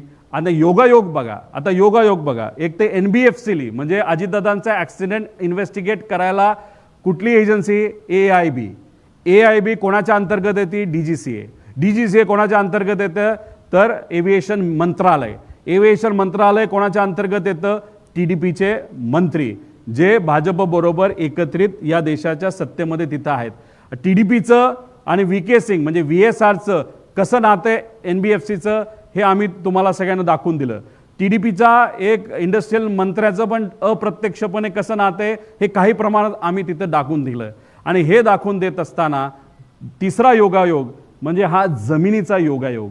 आता चौथा योगायोग बघा की याच्यामध्ये लोन जे या कौर वैश्य बँकली VSRला जे लोन दिलं ते 39 कोटीचं दिलं. पुढे घे, 39 कोटीचं दिलं. पण इथं दे बघा 39 कोटीला. आणि योगायोग बघा, कौर वैश्य बँकेने ती जी कंपनी आहे त्याला 50 कोटी हे काय तारखेला दिले, हे दिले 30/9/2024ला. आणि VSRला त्याच बँकेने कधी लोन दिलं, 30/9/2024ला. कुठल्या प्रॉपर्टीला, जुबली हिल्सच्या प्रॉपर्टीला. कोणाकडनं, फिनिक्स कन्स्ट्रक्शन कंपनीकडनं ती विकत घेतली. एवढा योगायोग. मग आम्ही कसा विश्वास ठेवणार, काय आम्हाला घेणं देणं नाही. तुम्ही धंदा करा, मोठं व्हा, श्रीमंत व्हा, अब्जपती व्हा, आमचं काही घेणं देणं नाही.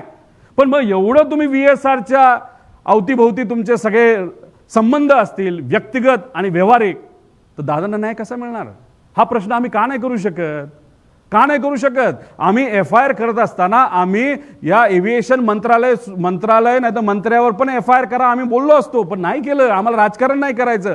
आम्ही DGCAचं नाव घेतलं, पण त्यात पण जे अधिकारी VSRचे संलग्न आहेत त्यांचं नाव न घेता जेव्हा इन्व्हेस्टिगेशनमध्ये नंतर या FIR वर होईल ते त्यांचं इन्व्हेस्टिगेशन व्हावं, VSRचं इन्व्हेस्टिगेशन व्हावं, ॲरोचं व्हावं, ॲरोच्या ग्रुपवर असणाऱ्या सर्व अधिकाऱ्यांचं व्हावं. आणि 5वं की जो या घातपातच्या पाठीमागे व्यक्ती नाही तर संस्था असेल त्याच्यावर तिथं का FIR व्हावा. अशा पद्धतीने आम्ही FIR व्हावा अशी विनंती. कारण हे सगळ्या गोष्टी बघितल्यानंतर सामान्य लोकांना सुद्धा वाटते, आम्हाला सुद्धा वाटते कसं न्याय मिळणार, कसं इन्व्हेस्टिगेशन होणार. सुशांत सिंगच्या बाबतीत 2 दिवसामध्ये तुम्ही CBIला सगळं प्रकरण देता आणि इथं त्यांच्याच पक्षातल्या मोठ्या नेत्याने सांगून सुद्धा 18 दिवस झाले तरी सीबीआय तिथं हे प्रकरण हातामध्ये तिथं घेत नाही. का नाही डाऊट होणार?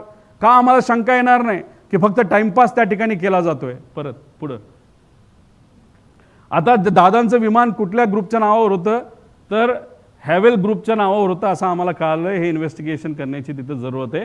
हे दादांचं विमान आहे जे ॲक्सिडेंटमध्ये तिथं पडलं होतं. आता हॅवेल ग्रुपबद्दल माहिती तुम्हीच काढा. नमन सोफिटेल नावाचा एक ग्रुप आहे जे आम्हाला कळालं आहे, ह्याच्यात पण इन्व्हेस्टिगेशन करायची जरूरत आहे. हे एअरक्राफ्ट हे महाराष्ट्रातले मोठे नेते वापरतात. नमन आणि सोफिटेल ग्रुप तुम्हाला कदाचित माहिती असेल, एका फार मोठ्या पक्षाचं मुंबईचं कार्यालय ज्याच्या नावाली आहे तोच हा ग्रुप असं आम्हाला कळतंय. ह्याच्यात इन्व्हेस्टिगेशन करून खोलात जाऊन माहिती घेण्याची जरूरत आहे. मग असे लोक जर एवढे मोठे व्यावसायिक जर या VSR कंपनीच्या पाठीमागे असतील तर म्हणूनच तो आमच्या लोकांना फोन करून म्हणतोय कोई हमारा कुछ बिगाड नाही सकता. एवढा अहंकार. आणि तो सुद्धा काय, आम्ही फक्त मागतोय दादांना न्याय मिळावं आणि हे मासे पैसे वाचवण्यासाठी, इन्व्हेस्टर वाचवण्यासाठी, ज्यांची विमान आहेत त्यांना वाचवण्यासाठी आणि हे लोक त्या VSRला वाचवण्यासाठी दिवसरात्र प्रयत्न करतायत. मग आमच्यासारख्या सामान्य व्यक्तीचा काकाला न्याय देण्यासाठी, नेत्याला न्याय देण्यासाठी, मराठी माणसाला न्याय देण्यासाठी जो प्रयत्न आहे हा प्रयत्न नाही का? ह्याला न्याय मिळणार नाही का? असे प्रश्न आम्हाला सुद्धा आता त्या ठिकाणी पडायला लागलेले आहेत. पुढं आता ह्या 27 कंपन्या ज्या काढलेल्या आहेत ह्या सगळ्या कोलकाताला रजिस्टर्ड कंपन्या आहेत आणि ह्याच्यात किती कोटी रुपये फिरलेत तर ह्याच्यामध्ये 868 कोटी रुपये ह्या सगळ्या कोलकाताच्या खोकला कंपन्या आहेत. त्यात तुम्ही जर बघितलं असेल यामधील 15 ते 16 कंपन्या स्ट्राईक ऑफ झाल्यात, म्हणजे बंद पडल्यात. म्हणजे त्यांचा वापर झाला, पैसे VSRमध्ये आणले, विस्तामध्ये आणले आणि त्या कंपन्या बंद करून टाकल्या. त्यानंतर काही अशा कंपन्या त्याच्या कुठलंच ट्रान्झॅक्शन नाही, म्हणजे कंपन्या फक्त नावाला आहेत. कोलकातामधील या कंपन्या आहेत. कोलकाता म्हणजे कोलकाताचं रिलेशन तुम्ही समजू नका. त्याच्यामध्ये या खोकला कंपन्या पूर्वीच्या काळामध्ये मोठ्या प्रमाणात कोलकात्याला त्या ठिकाणी असायच्या, उपयोग झाला, त्याच्यामध्ये पैसे आले, पैसे वापरले गेले तर कंपन्या बंद केल्या जायच्या. म्हणजे हा अनरजिस्टर्ड पैसा आहे, हा सगळा कॅशचा पैसा आहे. हा कुठे लेजिटिमेट पैसा नाही, हा सगळा कॅशचा पैसा आहे जो या कंपन्या 27 कंपन्यामध्ये हा 868 कोटी रुपये प्रीमियमच्या माध्यमातून विविध चेन आणि लेअरच्या मदतीने हा पैसा आला. आणि हा पैसा शेवटी कुठं गेला असेल? सगळा नसेल, ह्यातलं 100 कोटी म्हणजे आमच्या अंदाजाने 78 का 80 कोटी का 100 कोटीपर्यंत हा निधी आला VSR व्हेंचर्समध्ये. कोणी हा माणूस 16ला कंपनी चालू केली, म्हणजे 14ला रजिस्ट्रेशन घेतलं, 16ला 10 कोटीचा टर्नओव्हर, आता त्याची मालमत्तेची व्हॅल्यू आहे 500 कोटी आणि एवढा निधी असंच मिळत असेल तर महाराष्ट्रातल्या सामान्य कुटुंबातल्या एखाद्या युवांना जर 1 कोटी दिला तरी ते खुश राहतील. मग हा पैसा आला कुठून? मग हे सगळं नेटवर्क कोणाचं आहे हे खरंच आम्हाला माहिती पाहिजे. का धंदा करतोय म्हणून नाही. मग ह्याच्या पाठीमागे एवढा निधी असणारा कोणतरी मोठा माणूस असू शकतो, नाही तर अनेक माणसं असू शकतात ज्यांना त्याचा पैसा वाचवण्यासाठी VSRला वाचवणं हे फार महत्त्वाचं आहे. नाही तर VSR आमचं नाव सांगेल म्हणून कुठेतरी हे घाबरतात आणि म्हणून दादांना न्याय मिळत नाही. ही आमच्या सगळ्यांची भूमिका आहे. म्हणून हा मुद्दा इथं मांडणं फार महत्त्वाचं आहे. याच्यात अजून खोलात आम्ही जाऊ शकतो पण आम्हाला जायचं नाही, कारण आम्हाला काय पाहिजे तर इन्व्हेस्टिगेशन योग्य पद्धतीची त्या ठिकाणी व्हावी अशी आमच्या सगळ्यांची भूमिका आहे. ईडीला बघा आम्ही ही यादी दिली आहे. ईडी कदाचित उद्या जाऊन जर ह्याच्यात काहीच नाही झालं, जर कुठं निघत नसेल तर आम्ही ईडीला तक्रार करणार आहोत. आधी आमच्यावर कारवाई केली म्हणून आम्हाला जायला लागायचं, मग या विषयासाठी आम्हाला ईडीकडे जावं लागेल. मग ईडी त्या बाबतीत काय करते आपण बघूया पुढं. आता AIB रूल 2017 रूल 3 प्रमाणे ऑब्जेक्टिव्ह काय आहे तर sole objective of the investigation of the accident, ते मी मगाशी तुम्हाला वाचून दाखवलं एवढंच आहे. आता ह्याच्यामध्ये ही AIB एवढी जी चर्चा होती, अरे किती ताकद आहे AIBची आपण बघूया. आता attach office not independent body, एकतर हे इंडिपेंडंट बॉडी नाही आहे, हे DGCAचं अटॅच बॉडी आहे.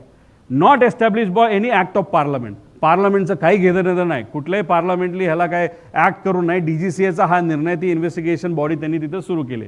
Not statutory body, statutory body नाही आहे. त्यानंतर नॉन ऑटोनॉमस बॉडी म्हणजे काय, ह्याच्यावर प्रभाव आपल्याला टाकता येतो. कोण प्रभाव टाकणार? DGCA टाकणार. त्याच्यानंतर सबऑर्डिनेट टू एव्हिएशन मिनिस्ट्री, आता एव्हिएशन मिनिस्ट्री ज्याच्या हातात आहे तोच VSRची संलग्न आहे, तर मग सबऑर्डिनेट टू एव्हिएशन मिनिस्ट्री, मग इथं जे इन्व्हेस्टिगेशन होणार त्याच्यावर प्रभाव हा मंत्र्याचा आणि नेत्यांचा का असणार नाही, हा आमच्या सगळ्यांचं मत आहे. आणि answerable to secretary and minister म्हणून तिथं त्या मंत्र्याला राहणं हा अधिकार नाही, त्या पक्षाला ते मंत्रालय देणं हा त्यांचा अधिकार नाही. ही आमच्या सगळ्यांची मागणी का, कारण का हे अशा पद्धतीने इन्व्हेस्टिगेशन झालं तर ह्याच्यातून काहीच निघणार नाही, हे मी आपल्या सर्वांना सांगतो. पुढं आता ह्याच्यामध्ये बघा, ह्यांनी सहजपणे काय केलं, रूल 11च्या अंतर्गत ह्यांनी इंटरनल एन्क्वायरी लावली. हा जो रूल 11 आहे हा aircraft investigation and accident and incidents rules 17 अनुसार AIB हे 2 प्रकारे इन्व्हेस्टिगेट करू शकते, हे 11 आणि 12. आता याच्यामध्ये परिवारातला एक व्यक्ती म्हणून, नागरिक म्हणून आमची सुद्धा मागणी आहे 11 प्रमाणे नको, म्हणजे घरच्या घरी सगळे अधिकारी टाकले जातील, घरच्या घरी हे रिपोर्ट बनवले जातील आणि क्लीन चिट त्या ठिकाणी दिली जाऊ शकते, अशी आमच्या सगळ्यांची शंका आहे. तर आमचं म्हणणं आहे की रूल 12 प्रमाणे व्हावं. याच्यामध्ये तपास हा केंद्र सरकार एका खुल्या कमिटीद्वारे केला जातो, म्हणून आम्ही म्हणतोय की राहुल गांधीजी ज्या लीडर ऑफ ऑपोजिशन आहे त्यांना या कमिटीमध्ये घ्यावं आणि इतर जे जजेस आहेत, माजी जज वगैरे, यांना त्याच्यामध्ये टाकावं, तरच पारदर्शक पद्धतीने इथं एन्क्वायरी होईल. आणि ही फक्त आमची मागणी असं समजू नका. भारताची पायलट असोसिएशन जी अहमदाबादमध्ये झालेल्या ॲक्सिडेंटसाठी लढते, एका पायलटसाठी जे परिवार त्या ठिकाणी लढतायत आपल्या नातेवाईकांना न्याय देण्यासाठी, त्या अहमदाबादच्या ॲक्सिडेंटसाठी सुद्धा त्यांची मागणी आहे सगळ्यांची, या पद्धतीने तुम्ही तिथे इन्व्हेस्टिगेशन करू नका, रूल 12च्या अंतर्गत तुम्ही इन्व्हेस्टिगेशन करा. आणि ही मागणी सुद्धा आम्ही लीडर ऑफ ऑपोजिशनच्या मदतीने आणि सर्व खासदारांच्या मदतीने पार्लमेंटमध्ये, जे 9 तारखेला पार्लमेंट सुरू होते त्याच्यामध्ये त्या ठिकाणी मांडणार आहे. पण ही मागणी आमची महत्त्वाची, इथं घरच्या घरी सगळे कागद रंगवले जातील आणि मॅन्युप्युलेशन केलं जाईल, अशी आमच्या सगळ्यांचं म्हणणं आहे. पुढं आता FIR का दाखल करायचा आहे, तर आता तुम्हाला सगळ्यांना माहिती आहे FIR का दाखल करायचा आहे. आणि ह्याच्यामध्ये सुप्रीम कोर्टाचं त्याच्यामध्ये निकाल आहे, ललिता कुमारी विरुद्ध उत्तर प्रदेश सरकार, याच्या अंतर्गत आम्हाला तो अधिकार आहे. आणि तुम्ही बघा की आम्ही इन्व्हेस्टिगेशनमध्ये कुठंच हस्तक्षेप करत नाही. आम्ही म्हणतोय आम्ही जो FIR करतो त्याच्या बेसिसवर तुम्ही इन्व्हेस्टिगेशन करा, उलट त्याचा फायदाच होणार आहे. आणि CID करत असेल तर तो FIR CIDला ट्रान्सफर होतो, आणि तर CBI करत असेल तर तो FIR हा CBIला ट्रान्सफर होतो. हा आमचा अधिकार आहे का सुप्रीम कोर्टच्या अनुषंगाने दखलपात्र जर तिथं क्राईम असेल तर मग 100% FIR करता येतो, तो आमचा अधिकार आहे. नागरिक म्हणून आमच्या सगळ्यांचा तो अधिकार आहे, ज्या अधिकारापासून मला वंचित त्या ठिकाणी ठेवण्यात आलं. आणि सांगताना काय सांगतात की बाबांनो, ॲक्सिडेंटल डेथ रिपोर्टवर इन्व्हेस्टिगेशन सुरू झाले म्हणून FIR करण्याची काय कारण नाही. पण ह्याच्यात दुसरा जर आपण बघितला, कुठे रे तो, तर अजून एक कुठली तरी केस आहे, त्या केसच्या अंतर्गत आपण जर बघितलं, कुठे काय बोलतो तो दुसरा आहे, जर केंद्र सरकार विरुद्ध एक कोणतरी कुमार नावाचा एक व्यक्ती, त्याच्यामध्ये ॲक्सिडेंटल डेथ रिपोर्ट असेल तरी तुम्हाला तिथे FIR करता येतो, तो तुमचा अधिकार आहे. आणि त्या अधिकाऱ्यापासून तर मला वंचित ठेवलं. याच्यामध्ये पुढे याच्यामध्ये आपण FIR का गरजेचं होतं हे मी आपल्या सगळ्यांना सांगितलं. मॅन्युप्युलेशन होऊ नये, का पटकिनी हा तपास त्या ठिकाणी व्हावा. आणि हे जे संबंधित मंत्र्यांचे जे काय राजीनामा का घ्यायचा, कारण मी तुम्हाला सांगितलं DGCA वगैरे त्यांच्या अंतर्गत VSRचं त्यांचं रिलेशन आहे. आणि FIR झाल्यानंतर इन्व्हेस्टिगेशनला एक व्यापकता त्याच्यामध्ये येईल. ॲरोला का करावं, अधिकारी म्हणजे त्यांनी ते विमान दिलं, ती VSR कंपनी तिथे इंट्रोड्यूस केली, त्याच्यात अधिकारी आहेत, त्या ग्रुपमध्ये अधिकाऱ्यांचं नाव मी घेतलं, कलम तुम्हाला सांगितला. त्यानंतर VSR का, आता एवढे पुरावे दिल्यानंतर VSR का, ह्याच्या पुढे मी काय सांगणार नाही.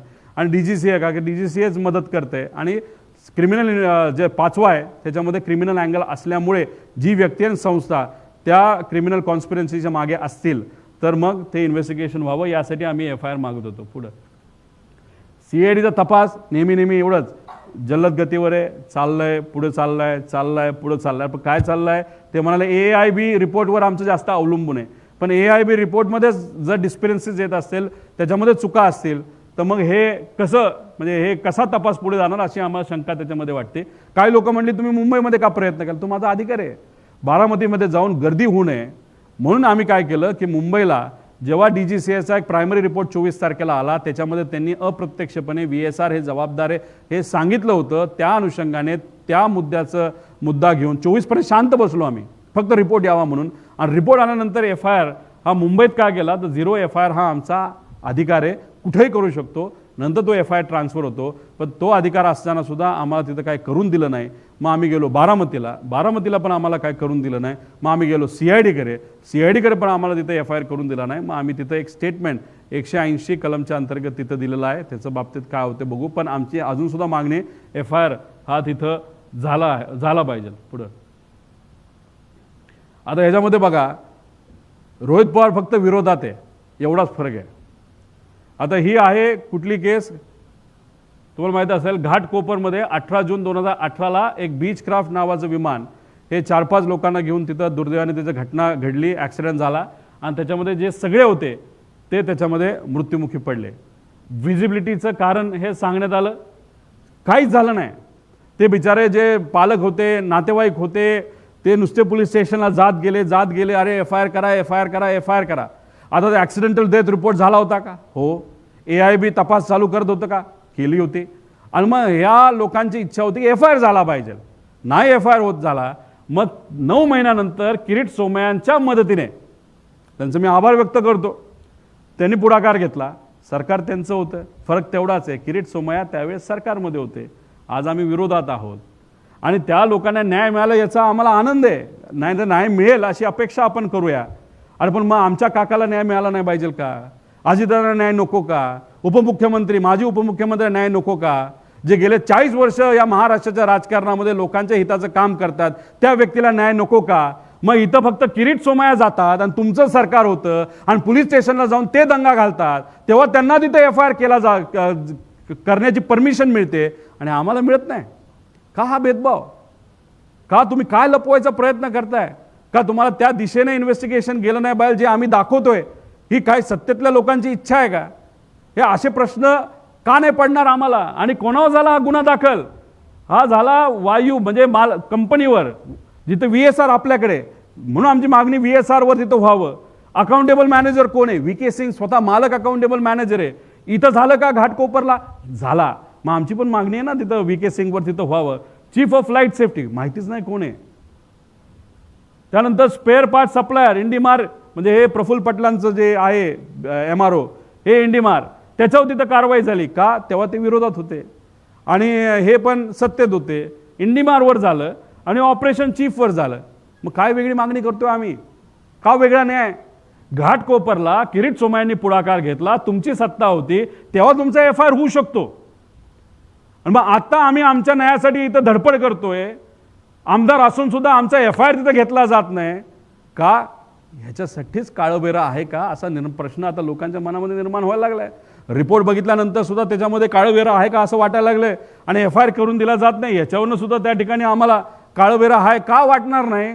साहजिकच हा प्रश्न मीडियाला सुद्धा पडला, लोकांना पडला, आम्हाला पडणार. पुढं हे बाकीचे सगळे प्रश्न आहेत आमचे जे अनुत्तरित आहे. FIR दाखल केलाच जात नाही, बाकी सगळा डेटा वगैरे ते सगळे मी त्यात खोलात जाणार नाही. पुढं असेच बरेचसे प्रश्न आहे. सुशांत सिंगचं मी सांगितलं 2 दिवसात CBIला दिलं, दादांचं 18 दिवस विनंती करून त्यांच्या पक्षाने सुद्धा, मग त्यांच्या पक्षातल्याच काही नेत्यांना हे इन्व्हेस्टिगेशन योग्य दिशेने जाऊ नये असं वाटतंय का? असे प्रश्न आता पडायला लागला. त्यांच्याकडनं कुठंच तिथं फॉलोअप केला जात नाही. जे आपापल्या लेवलला प्रयत्न करतोय, त्यानंतर इतरही त्यांचे पदाधिकारी, कार्यकर्ते, आमदार प्रयत्न करतायत, पण मग काही प्रमाणात काही लोकांना हे इन्व्हेस्टिगेशन हे न्याय लेवलला, नाही तर दादांना न्याय मिळावा अशी भूमिका कदाचित त्यांची तिथं नसावी, म्हणून इन्व्हेस्टिगेशन पुढे जात नाही असं आपल्याला त्या ठिकाणी म्हणावं लागेल. पुढं आता हे दुर्दैवी गोष्ट आहे. खरं तर मी विनंती करतोय, CM साहेबांना करतोय, आता DCM सुनीता काकींना सुद्धा मी विनंती करतोय, नका वापरू VSR. हे असं वापरल्यानंतर आम्हालाच लोक आता ते VK सिंग सारखे जे VSRचे मालक आहेत प्रश्न करतायत की ज्यांचे ॲक्सिडेंट झाला त्यांचे नातेवाईक विमानात ट्रॅव्हल करतायत आणि मग रोहित पवारलाच काय पडलंय हा प्रश्न निर्माण होतो. पण रोहित पवारला काय पडलं याच्यापेक्षा आपापल्या सेफ्टीचा विचार करा. एकनाथ शिंदे साहेबांच्या बाबतीत काय झालं हे मी तुम्हाला सांगण्याचा प्रयत्न केला. इथं सुद्धा काय विमान सगळेच म्हणजे 5 लेअर जेट विमान हे मेंटेन केले जात नाहीत, बाकीचे काय तो खूप चांगलं मेंटेन करत असेल असं जर कोणाला वाटत असेल तर कृपा करून मला महाराष्ट्रातल्या सर्व नेत्यांना सांगायचं आहे की असं नका ट्रॅव्हल करू. खरंच उद्या जाऊन कुठली अडचण त्या ठिकाणी होऊ नये, महाराष्ट्राचं अजून मोठं नुकसान होऊ नये एवढीच आमची इच्छा त्याच्यामध्ये आहे. आणि कदाचित भुसे साहेब आहेत काय आता भुसे साहेबांचा पक्ष काही दिवसांपूर्वी म्हणतो VSR मध्ये आमचे नेते तिथं जाणार नाहीत आणि भुसे साहेब तिथे ट्रॅव्हल करतात. मग एकनाथ शिंदे साहेबांनी सांगितलेलं भुसे साहेब ऐकत नसतील, पण हा त्यांचा व्यक्तिगत विषय आहे. फक्त काळजी घ्या एवढंच आम्हाला ह्याच्यातून म्हणायचं आहे. आणि हे सगळे ट्रॅव्हल करतात म्हणून आम्ही शांत बसलो पाहिजे आणि आम्ही शांत बसणार आणि मीडिया शांत बसेल आणि महाराष्ट्राची जनता शांत बसेल दादांना न्याय द्यायच्या बाबतीत. तर कृपा करून कोणाच्या मनात शंका असू नये. पुढं आता शेवटचा मुद्दा आम्ही याच्यामध्ये घेत आहोत की याच्यात इन्व्हेस्टिगेशन करत असताना आम्हाला VSRचे बरेच माजी पायलट भेटले, काही तिथले कर्मचारी भेटले, काही इन्व्हेस्टिगेशन करणारे पत्रकार भेटले, इतरही सर्व काही माजी अधिकारी DGCAचे भेटले. त्याच्यात मला एअर इंडियाचा जो अहमदाबादला झालेला ॲक्सिडेंट आहे त्याच्यासाठी लढणारे काही लोकसुद्धा भेटले, काही जे याचे असोसिएशनचे पायलट असोसिएशनचे लोक आम्हाला भेटले आणि त्यांनी सांगितलं अहो तुम्ही ज्याच्यासाठी लढताय ज्याच्यासाठी लढताय त्यासाठी सुद्धा आम्ही लढत आहोत. म्हटलं कसं? ते म्हणाले की अहो हे जे इन्व्हेस्टिगेशन आहे ते कुठंतरी तिथं फक्त आता इथं थोडी केस वेगळी आहे. VSRमध्ये आमचं डाऊट त्या कॅप्टनवर पण आहे, म्हणजे जो चालवणारा होता त्याचा आवाज नाही आला. आणि ही गोष्ट कॅप्टन त्या पायलट असोसिएशनच्या लोकांशी सुद्धा आम्ही बोललो. त्यांनी मान्य केलं की तुमची थोडीशी केस तशी वेगळी आहे, आमची थोडीशी वेगळी आहे, पण आमच्या बाबतीत बोईंगला वाचवण्यासाठी आणि एअर इंडियाला वाचवण्यासाठी कुठंतरी दुर्दैवी तो पायलट नाही आहे, पण 91 वर्षाचा त्या पायलटचे वडील विनंती करत आहे की माझा जो मुलगा याच्या दुर्घटनेत गेलेला आहे त्याचं नाव जे खराब केलं जातं हे योग्य नाही. आणि इन्व्हेस्टिगेशन जर रूल 11च्या अंतर्गत होत असेल तर त्याला कधीच न्याय त्या ठिकाणी मिळणार नाही. 12च्या अंतर्गत व्हावं, जे खरं आहे ते लोकांसमोर आलं पाहिजे. असं 91 वर्षाचा वडील त्या पायलटचा जो त्याच्यात दुर्दैवी घटनेमध्ये मृत्युमुखी पडला अशी त्यांची इच्छा आहे. त्या पायलट असोसिएशन 5-5.5 हजार पायलट आहे त्यांची ती इच्छा आहे आणि त्या अनुषंगानेच आम्ही आता आमचा जी काय मागणी आहे ती 12 रूलच्या अंतर्गत केली. पण त्यांच्याकडनं ऐकल्यानंतर हे बघा तिथं फक्त ते विमान जर बघितलं तर आपल्याला असं वाटेल की तिथं जो ऑइल स्विच होता, जो पेट्रोलचा स्विच होता तो बंद चालू झाला का दुसरं काय झालं, पायलटने हे केलं ते केलं. पण ह्याच्या खोलामध्ये आपण जर गेलो तर अल जझीरा नावाची एक हे जे त्यांचं एक तिथं ऑपरेशन त्यांनी केलं होतं बोईंगच्या विमानाचं. बोईंगचं हे जे स्पेसिफिक मॉडेल आहे 7878 सगळ्यात जास्त 27 मॉडेल हे आपल्या देशामध्ये एअर इंडियाकडे आहे. हे कधी घेतलं होतं? 2004-05च्या आसपास हे जे डील झालं होतं तेव्हा कोण मंत्री काय मंत्री हे तुम्हाला त्याच्यामध्ये माहिती आहे. हे मॉडेल तसं योग्य नव्हतं टेक्निकली असं अनेक लोकांचं मत होतं, तरीसुद्धा हे मॉडेल घेतलं गेलं आणि या मॉडेलमध्ये अनेक अडचणी आहेत. त्याच्यामध्ये बांधताना ते जे कन्स्ट्रक्शन करण्याची क्वालिटी असेल, तर इक्विपमेंटचा वापर असेल, वायरची क्वालिटी असेल, याच्यात अनेक लोकांचे शंका आहेत, वेगवेगळे त्याच्यामध्ये रिपोर्ट आहेत. आणि कदाचित ही गोष्ट त्यावेळेस टेक्निकल कमिटीला माहीत होती, अनेक लोकांचा ह्याचा विरोध होता, पण कुठून तरी प्रेशर आलं म्हणून हे विमान त्या ठिकाणी घेतलं आणि हे विमान घेतलं गेलं. आणि जर घेतलं गेलं नसतं तर अहमदाबादचा ॲक्सिडेंट झाला नसता. आणि या रिपोर्टमध्ये काही लोकांचं मत आहे की हे काय लगेच विमान पडेल असं नाही, पण 10-12 वर्षानंतर कधीतरी जेव्हा ह्याची जी मेक क्वालिटी आहे, ज्या त्रुटी आहेत त्या कुठेतरी बाहेर येतील आणि त्याच्यामध्ये मोठ्या प्रमाणात ॲक्सिडेंट होऊ शकतील अशी भूमिका त्यावेळेस त्या ठिकाणी घेतली होती. आणि दुर्दैवाने या अहमदाबाद ॲक्सिडेंटमध्ये सुद्धा काय इन्व्हेस्टिगेशन क्रिमिनल अँगलनी झालं पाहिजे हे आमच्या सगळ्यांची अशासाठी मागणी आहे की तुम्ही कुठेतरी एखाद्या व्यक्तीवर खापर फोडून मोकळं व्हाल, इन्शुरन्स कंपनीला तुम्ही गंडवाल, पण त्या लोकांना न्याय त्याचं खऱ्या अर्थानं द्यायचा असेल तर हे विमान घेतलं कुणी प्रेशराईज केलं, का घेतलं गेलं? तेव्हा जेव्हा बोईंग 787 का 47 आहे का ते 8पेक्षा 9 हे ॲडव्हान्स मॉडेल असताना सुद्धा 8 का घेतला असे अनेक प्रश्न आहेत. पुढे घ्या. आणि मग ह्याच्यामध्ये ती डील किती रुपयाची झाली, कशी झाली, काय झाली, कुणी घेतलं, कशासाठी घेतलं, कोण त्याच्यामध्ये जबाबदार होतं, कोण त्याच्यामध्ये पॉवरमध्ये होतं, कोण काय होतं, ह्या सगळ्या खोलामध्ये गेल्यानंतर आणि त्यातल्या काही केसेस म्हणजे जसं की CBIकडे काही केसेस आहेत याच प्रकरणामध्ये. हे विमान जेव्हा घेतलं गेलं होतं CBIकडे काय केसेस प्रलंबित आहेत, त्या फक्त प्रलंबितच का ठेवल्या? EDकडे काय केसेस आहेत त्या प्रलंबित तुम्ही का ठेवल्या? जर CBIने त्याच्यामध्ये खोलात जाऊन जर खरंच काय घडलं, खरंच चुकीच्या क्वालिटीची विमानं घेतली होती का, त्याच्यामध्ये काय चुकीच्या गोष्टी झाल्या होत्या, ह्याच्यात जर CBI गेलं असतं तर कदाचित अहमदाबादचा ॲक्सिडेंट आपल्याला थांबवता आला असता. पण नाही, त्यात राजकारण आलं. काय लोक सत्तेत असल्यामुळे कदाचित त्यांचा वजन हे जास्त त्यांच्यावर असल्यामुळे ह्या गोष्टी त्या ठिकाणी थांबवल्या गेल्या. नाहीतर त्या फ्रीझरमध्ये टाकण्यात आल्या. आणि दुर्दैव असं की त्याच्यामध्ये 300 लोकांची, सामान्य लोकांची, जे कुठेतरी लंडनला चालले होते काहीतरी स्वप्न घेऊन, त्यांचा त्याच्यामध्ये मृत्यू झाला. याला जबाबदार कोण? हे जर शासनाला आपण नाही विचारणार तर कोण विचारणार, असा प्रश्न त्या ठिकाणी येतो पुढं. आता त्यात काही वकिलांनी वकील पण होते आणि काही पायलट होते. मी म्हणलं याचा अजून माहिती मला कुठं मिळेल, तर त्यांनी सांगितली की descent of air India, Jitendra Bhargava. मग हे मी पुस्तक विकत घ्यायला गेलो, पण ते काय मला विकत काय मिळालं नाही. त्याला वेगवेगळे कारण आहेत, हे दाबण्यात आलं, थांबवण्यात आलं, हे सगळे विषय आहेत. पण ऑनलाईन कुठेतरी हे मिळतं असं आम्हाला त्या ठिकाणी कळलं आहे. त्यामुळे हे जे काय आहे या विषयामध्ये राजकारण येतं. जसं आमच्या इन्व्हेस्टिगेशनमध्ये आम्हाला कोणतरी अडवते, एक मोठी शक्ती अडवते, त्यात राजकीय शक्ती का व्यावहारिक शक्ती हे आम्हाला सांगता येत नाही. म्हणून आम्हाला दादांना न्याय देण्यासाठी उशीर होतोय.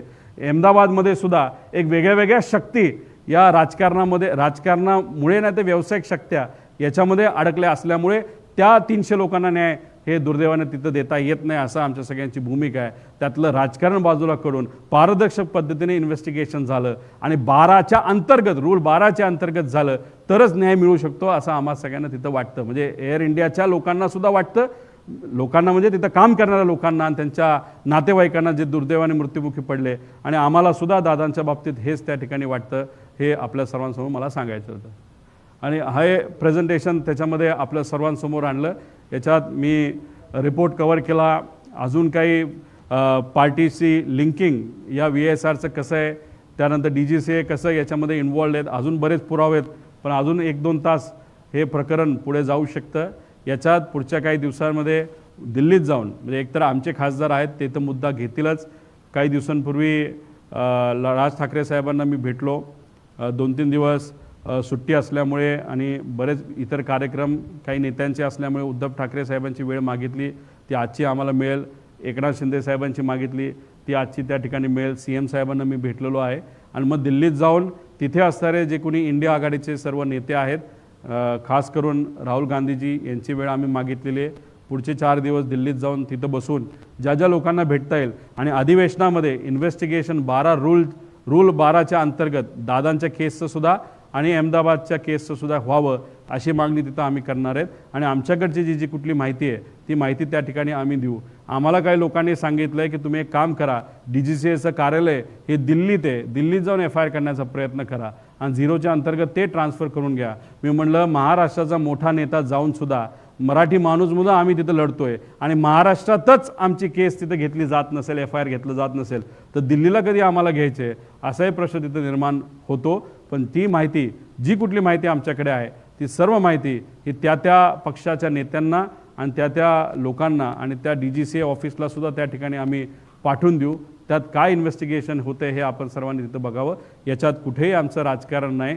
तुम्ही जर बघितलं असेल, याच्या आधी लोक लढत होती, अजितदादाच्या पक्षातले काही आमदार आणि काही पदाधिकारी लढत होते, पण त्यातले काही नेत्यांनी सुद्धा झाडाबद्दल काही कमेंट केलं आहे.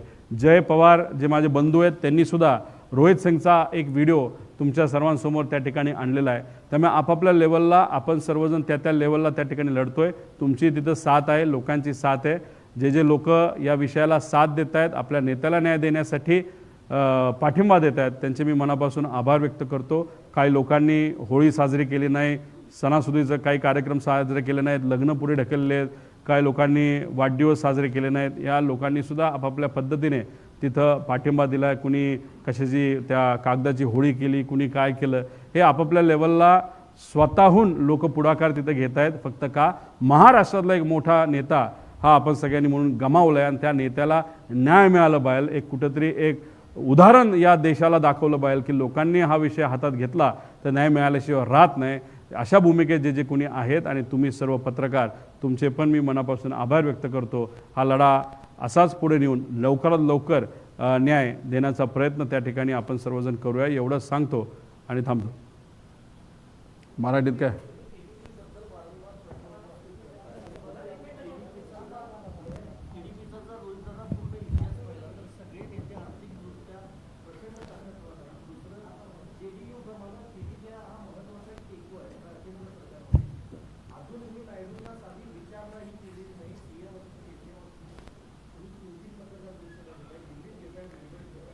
वाटतंय तुम्हाला TDPला काही आम्ही विरोधातले आमदार आहोत, महाराष्ट्राचे नागरिक आहोत, तिथं आम्ही आमच्या लेवलवर जी कुठली माहिती येते ती माहिती घेऊन आम्ही लढत आहोत. खऱ्या गोष्टी लोकांसमोर आम्ही आणतोय. कुठंतरी आता अजितदादांच्या पक्षाची सुद्धा जबाबदारी आहे की तुम्ही सुद्धा सत्तेत आहात, तुम्ही भाजपचा मित्र पक्ष आहात, जसं TDP आहे तसं तुम्ही आहात. तुम्ही तुमच्या लेवलला थोडंसं लढाई लढा, तुम्ही हा मुद्दा त्या ठिकाणी मांडा. अधिवेशनामध्ये पार्लमेंटमध्ये जेव्हा पार्लमेंट चालू होईल 9 तारखेला, तेव्हा विरोधी पक्ष नेता राहुल गांधीजींना भेटून त्यांच्या मदतीने व इंडिया आघाडीचे सर्व घटक पक्ष आहेत त्याच्याचबरोबर एकनाथ शिंदे साहेबांच्या पक्षाला सुद्धा आम्ही विनंती करणार आहे जे NDA बरोबर तिथे आहे की त्यांनी सुद्धा तिथं मुद्दा मांडावा. पण हे बघा, आम्ही काय सांगतोय लोकांना सुद्धा कळलं पाहिजे की राजकारण काय लेवलला चाललेलं आहे, की मित्राची बाजू घेण्यापेक्षा राजकारणाला जास्त महत्त्व तिथे दिलं जातं आहे. राजकारण कसं टिकेल, सत्तेत आपण कसं राहू, हे कुठेतरी काही लोक प्रयत्न करत आहेत. पण आपण विरोधात असलो तरी लोक, पत्रकार, आपण रील करणारे लोक, छोटे छोटे चॅनल चालवणारे लोक, हे मात्र अजितदादांसाठी तिथे लढत आहेत. आपण हा लढा कायम ठेवू. कुणीतरी लढलं पाहिजे, त्याशिवाय न्याय मिळणार नाही. एवढं लढल्यानंतरच कुठंतरी CID वाले पत्रकार परिषद घेत आहेत, एवढं लढल्यानंतरच कुठेतरी रिपोर्ट आला तरी. पण हे आल्यानंतर सुद्धा त्यात काही त्रुटी आहेत. त्यामुळे आम्हाला कुठेतरी भीती वाटते की मॅन्युप्युलेशन केलं जाईल आणि जे केलं जाते त्यामुळे अजून हा लढा पुढे नेऊन पार्लमेंटमध्ये काय करता येईल का असा प्रयत्न त्या ठिकाणी आम्ही करू.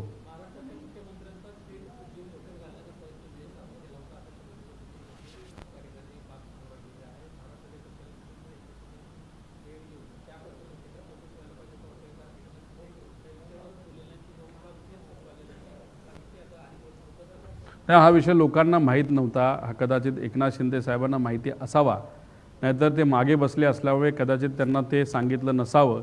पण हा मुद्दा नक्कीच एकनाथ शिंदे साहेबांना जेव्हा मी भेटेल तेव्हा हा मुद्दा त्यांना सांगेल.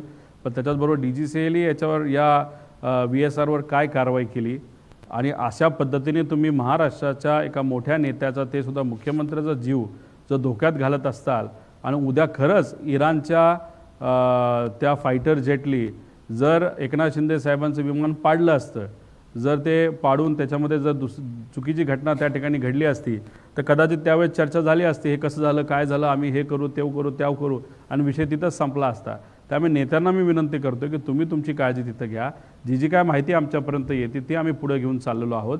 अशा पद्धतीने तुम्ही जर नॉन कम्प्लायन्स करत असाल ते मुद्दामून करताय का कसं करताय, याला पूर्णपणे VSR आणि DGCA जबाबदार आहे असं आमचं प्रामाणिक मत आहे.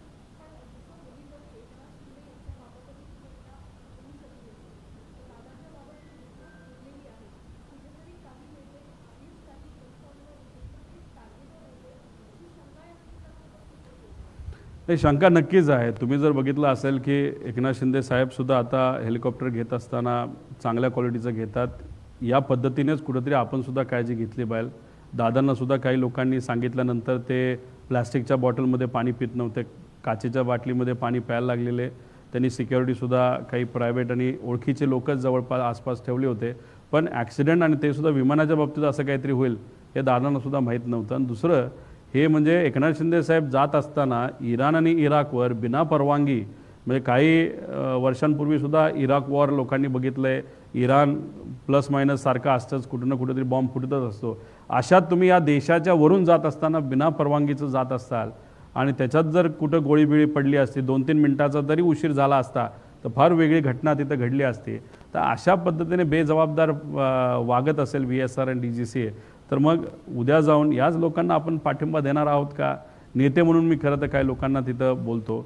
आणि माझं एवढंच मत आहे, TDP काय धंदा करतं, किती मोठा व्यवसाय करतं, ह्याचं काय घेणं देणं नाही. पण TDPच्या पक्षाचा एक खासदार या देशाचा एव्हिएशन मंत्री आहे आणि त्याच्या अंतर्गत हे सगळे इन्व्हेस्टिगेशन होणार असेल आणि त्यांचंच VSRचं आणि त्यांचंच आर्थिक संबंध काय ते मी जर दाखवून दिला असेल तर मग इन्व्हेस्टिगेशन पारदर्शक पद्धतीने कसं होईल अशी शंका नक्कीच निर्माण होते.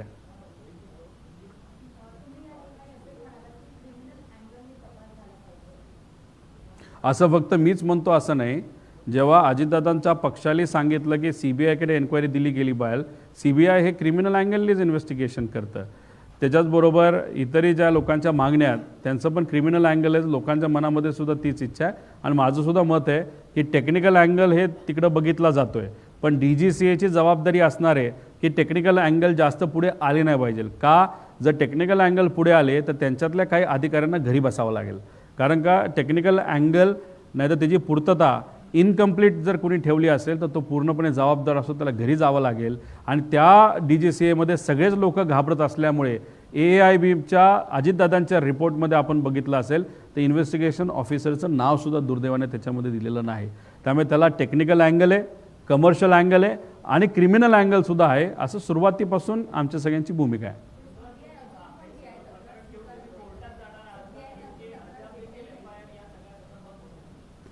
आम्ही काही दिवस थांबेल, सरकारला ती संधी देईल की आमच्या ज्या मागण्या आहेत, आता मी घाटकोपरच्या विषयाच्या बाबतीत तुम्हाला दाखवून दिलं, भेदभाव होतोय. एखादा BJPचा नेता जर छोट्या एखाद्या कंपनीसाठी ज्याच्यामध्ये कुठल्याच मोठ्या बिझनेसमनचं काही घेणं देणं नाही याच्यावर कारवाई करण्यासाठी जातो तर लगेच तिथं पोलीस ऐकतात. आणि आम्ही अजितदादांचा विषय घेऊन जात असताना फक्त अजितदादांच्या केसमध्ये मोठे मोठे नेते इन्वॉल्ड आहेत त्या कंपनीमध्ये, VSRमध्ये, आणि DGCAमध्ये सुद्धा अधिकारी बऱ्याच प्रमाणात अडचणीत येतील. ॲरो नावाची कंपनीसुद्धा काही लोकांच्या जवळची असं आम्हाला तिथं कळतं. आणि मग एवढ्या सगळ्या गोष्टी असल्यामुळेच दादांची केस मित्र असतानासुद्धा दुर्दैवाने महाराष्ट्रामध्ये ती रजिस्टर होत नाही असं आम्हा सगळ्यांना त्याच्यामध्ये त्या ठिकाणी वाटतं.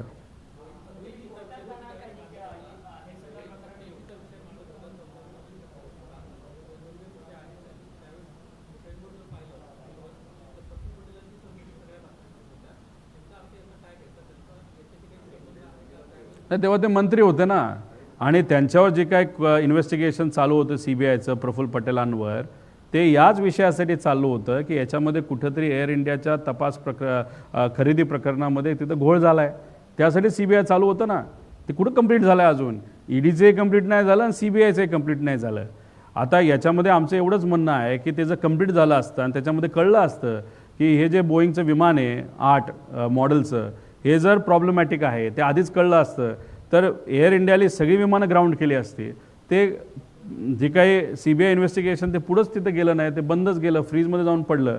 आणि याच्यात आमचं एवढंच मत आहे की इन्व्हेस्टिगेशन जसं आम्हाला तुम्ही सारखं बोलवता, आमचं इन्व्हेस्टिगेशन करता, तेव्हा सगळ्यांचं इन्व्हेस्टिगेशन करून तुम्ही त्याच्यात पूर्तता केली असती ना, तर इन्व्हेस्टिगेशन पूर्ण झालं असतं तर मग ही घटना घडलीच नसती. आणि ते जे पुस्तक आहे जे लिहिणारा आहे तो त्यावेळेसचा त्या एअर इंडियाचा प्रमुख होता, त्यांनी ते पुस्तक लिहिलं. ते का बॅन झालं, कशामुळे झालं, त्याच्यात काय लिहिलं आहे, हे कुठेतरी आता आपल्याला अभ्यासावं लागेल. ते पुस्तक अजूनपर्यंत मला तिथं मिळालेलं नाही.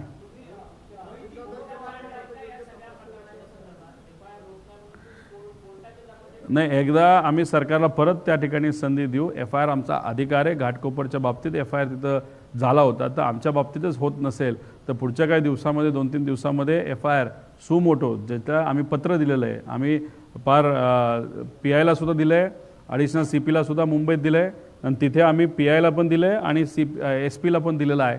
त्या बाबतीत सरकार काय भूमिका घेतं हे आपल्याला बघावं लागेल.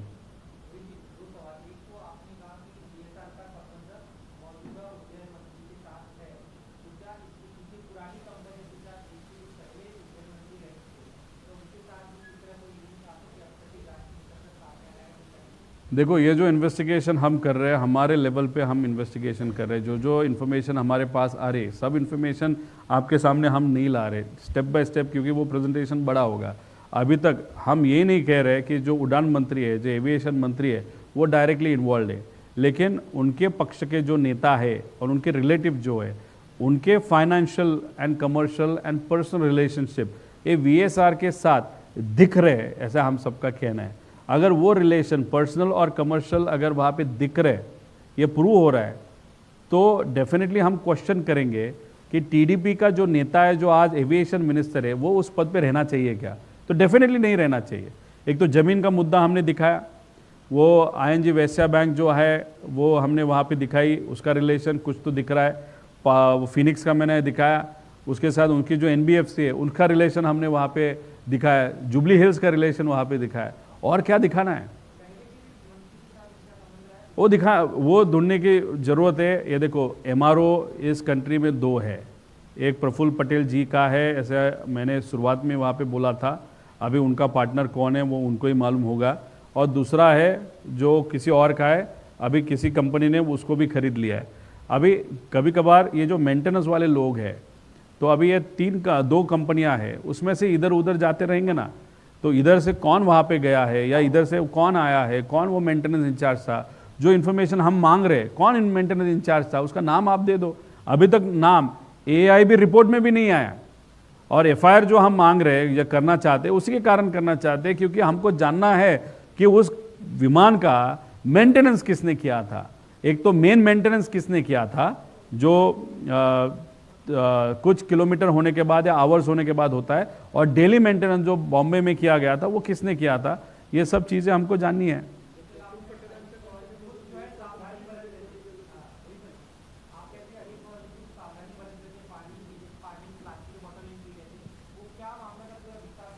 देखो, ये VSR का इशू आने के बाद बहुत सारे नेताओं ने अपने जो हेलीकॉप्टर है वो अच्छे हेलीकॉप्टर लेना चालू कर दिए, वो अच्छी चीज़ है। लेकिन अभी भी कुछ लोग VSR का इस्तेमाल कर रहे हैं, वो गलत चीज़ है, उसका मेंटेनेंस नहीं होगा। और दूसरी बात, क्योंकि ये इन्फॉर्मेशन आने के बाद ही जो नेता है वो प्रिपेयर्ड होता है। जैसे दादा के केस में अगर आपने देखा होगा, पहले अजित दादा पहले प्लास्टिक की बॉटल हो या किसी के भी घर गए तो नॉर्मल ग्लास में भी पानी पीते थे। अभी उनको इन्फॉर्मेशन किसने दी, बताते वक्त उन्होंने सिर्फ बताया था कि हमको थोड़ी सी केयर लेने की ज़रूरत है, या किसी ने मुझे बताया, इसलिए उन्होंने प्लास्टिक बॉटल बंद करके कुछ 4-5 महीनों से ग्लास की बॉटल वहाँ पे ग्लास के बॉटल से पानी पीना चालू किया था, क्योंकि उस पर मैनिपुलेशन नहीं हो सकता या कोई इंजेक्शन से उसमें पॉइजन नहीं डाल सकता या कुछ नहीं डाल सकता। उसी के साथ उन्होंने अपने जो पर्सनल गार्ड्स थे उन पे ज़्यादा विश्वास रखना चालू कर दिया था, एंड अनफॉर्चुनेटली एक्सीडेंट वहाँ पे हुआ था। अभी जो मैं एकनाथ शिंदे साहब के बारे में आपको बोला था, VSR का एक प्लेन था, ज्यूरिख जा रहा था और डावोस के लिए, तो वहाँ पे जाते वक्त उन्होंने जो VSR कंपनी है उन्होंने ईरान की परमिशन नहीं ली, इराक की परमिशन नहीं ली। इंटरनेशनल फ़्लाइट में आपको जिस कंट्री के ऊपर से अगर आप जा रहे हो और स्पेशली अगर वो कंट्री बहुत हॉस्टाइल है तो परमिशन आपको लेनी पड़ती है। तो मैं एकनाथ शिंदे साहब का जो प्लेन था वो कैसे आपने इराक और ईरान के ऊपर से विदाउट परमिशन वहाँ पे लेके गया, उसके लिए वहाँ पे बहरीन आके उनको 3 घंटा रुकना पड़ा, फिर परमिशन लिया, फिर उड़ाया। अगर वैसे ही 2 मिनट का डिले होता तो ईरान के जो पायलट्स है या जो भी उनके फाइटर जेट्स है वो उस एकनाथ शिंदे जी का जो प्लेन है वो गन डाउन भी कर सकते थे। अभी ये जो इन्फॉर्मेशन है वो हमारे पास आई है, अभी ये इन्वेस्टिगेटेड करने की ज़रूरत है। वो अगर प्रॉपरली इन्वेस्टिगेट करने के बाद अगर प्रॉपर पेपर वर्क अगर सामने लाया, या एकनाथ शिंदे साहब को जाके आप पूछ सकते हो ये इंसिडेंस हुआ था क्या, उनको इस इंसिडेंस के बारे में मालूम है क्या, उस इंसिडेंस के बारे में कुछ पेपर मेरे पास है, वो आगे लेके मैं आऊँगा। लेकिन एकनाथ शिंदे साहब का भी इस इंसिडेंस के बारे में क्या कहना है वो देखने की ज़रूरत है, क्योंकि अगर आप देखो 6-7 दिन पहले उनके पार्टी ने भूमिका ली थी VSR से हम ट्रैवल नहीं करेंगे।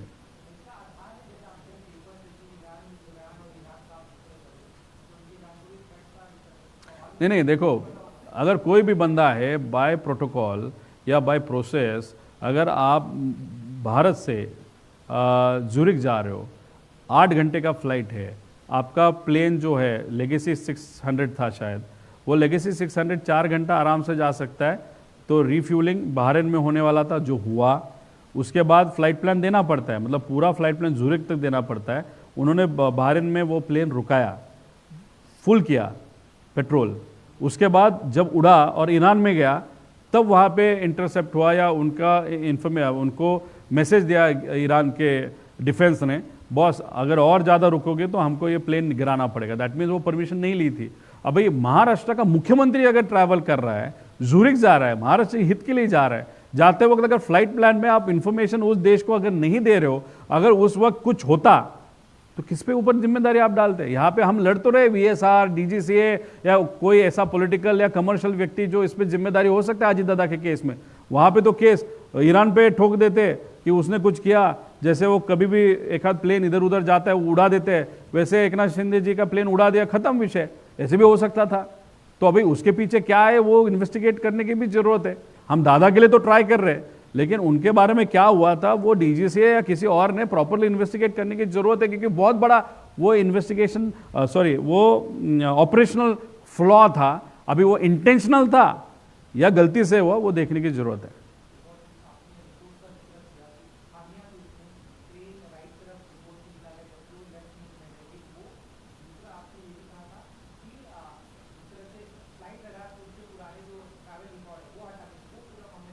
देखो, जो विमान अगर आप देखो तो कोई भी विमान कहाँ पे भी जा रहा है तो उसका एक रिकॉर्ड, वो क्या बोलते हैं उसको, फ्राइल रडार का एक सॉफ्टवेयर है, उस पर वो रिकॉर्ड होता है, उसमें हिस्ट्री भी दिखती है आपको। लेकिन जब से हम प्रेजेंटेशन लेना चालू कर दिए तब पूरी हिस्ट्री, दादा के फ्लाइट का भी है, दादा का फ्लाइट का एक्सीडेंट हुआ है तो उसकी हिस्ट्री निकालने की कुछ ज़रूरत है क्या, तो नहीं, तो वो हिस्ट्री निकाल दी, बाकी सब प्लेन की हिस्ट्री वहाँ पे निकाल दी। अभी किसी को पता नहीं चलता कौन सा प्लेन कहाँ पे वहाँ पे जा रहा है। तो अभी वो अगर आप हिस्ट्री निकाल रहे हो तो डेफिनेटली आपके मन में डाउट है कि हमारी चोरी कहाँ पे तो पकड़ी जाएगी, तो वो एक एंगल उसको था। दूसरा विषय क्या था? अभी देखो, लेफ्ट बैंक मतलब लेफ्ट विंग नीचे जाता है, राइट बैंक मतलब राइट विंग नीचे जाता है। अगर आप देखो तो वो जो रनवे है उसके लेफ्ट साइड को वो प्लेन क्रैश हुआ, ये सही बात है, लेकिन उन्होंने बोला बहुत सारे ट्रीज थे, उस ट्रीज को वो डैश हुआ, उसके बाद वो एक्सीडेंट हुआ, तो वहाँ पे तो ट्री नहीं, वो तो हमने प्रूव किया, और फिर वो राइट बैंक हुआ था, ऐसे रिपोर्ट में बताया। लेकिन अगर आप वीडियो देखो तो left bank okay left side को वहाँ पे वो क्रैश हुआ था। अगर आप इन्वेस्टिगेशन कर रहे हो तो अच्छी तरीके से तो करो, यहाँ पे कुछ भी आप इंफॉर्मेशन दे रहे हो और इस इंफॉर्मेशन पे सीबीआई और सीआईडी फर्दर इन्वेस्टिगेशन करने वाला है, तो पहला ही इन्वेस्टिगेशन अगर फ्लॉ आप कर रहे हो तो आगे जाके न्याय कैसे मिलेगा? इसीलिए तो वीके सिंह ने मेरे बंदे को फोन करके वहां पे गाली देके नीचे से लेके ऊपर तक लोग हमारे हाथ में हैं, और एआईबी ने रिपोर्ट दिया ना, मतलब उनका रिलायंस जो है वो रिलाय किस पे हो रहे हैं, तो एआईबी के रिपोर्ट पे, डीजीसीए पे वो रिलाय हो रहे हैं।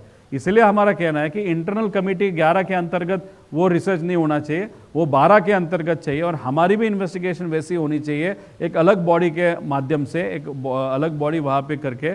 और जो अहमदाबाद में एक्सीडेंट हुआ था वो भी 12 के अंतर्गत वो इन्वेस्टिगेशन होना चाहिए, क्योंकि डीजीसीए के बहुत सारे लोग भी इसमें जिम्मेदार है, ऐसे हम सबका कहना है।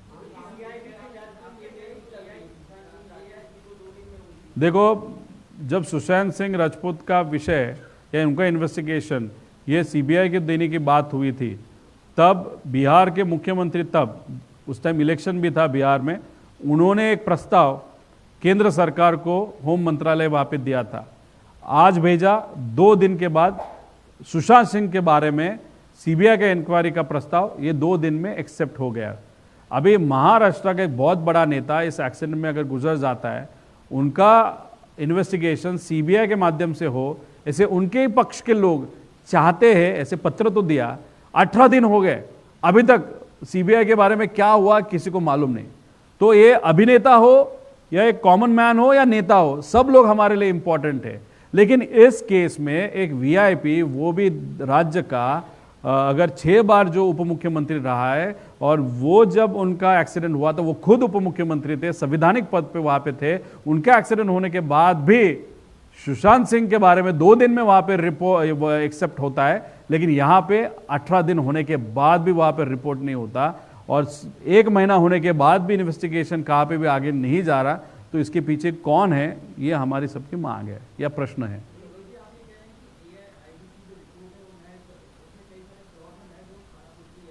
सिर्फ दिखाने के लिए वो है, उसमें बहुत सारी डिस्पेरेंसीज है, वो आपको हमने बताई, उसके बारे में क्या करना चाहिए वो भी हमने बताया था। और ये जो इन्वेस्टिगेशन जानबूझ के उसको लेट क्यों किया जा रहा है, क्योंकि ये वीएसआर के लोग, डीजीसीए के लोग साथ में इकट्ठा बैठते हुए पेपर वर्क वहाँ पे कर रहे हैं, मतलब जो गलतियाँ उनकी हुई है वो कुछ छुपाने का काम वो कर रहे हैं, क्योंकि अगर वो गलतियाँ सामने आएगी तो वीएसआर को, तो वीएसआर के ऊपर कार्रवाई करनी ही पड़ेगी, उसके ओनर्स के ऊपर कार्रवाई करनी पड़ेगी। लेकिन ये वीएसआर को अलाउ किया ये डिस्पेरेंसीज या गलतियां करने के लिए, इसलिए डीजीसीए के बहुत सारे बड़े बड़े जो अधिकारी है वो भी इसमें अटकेंगे।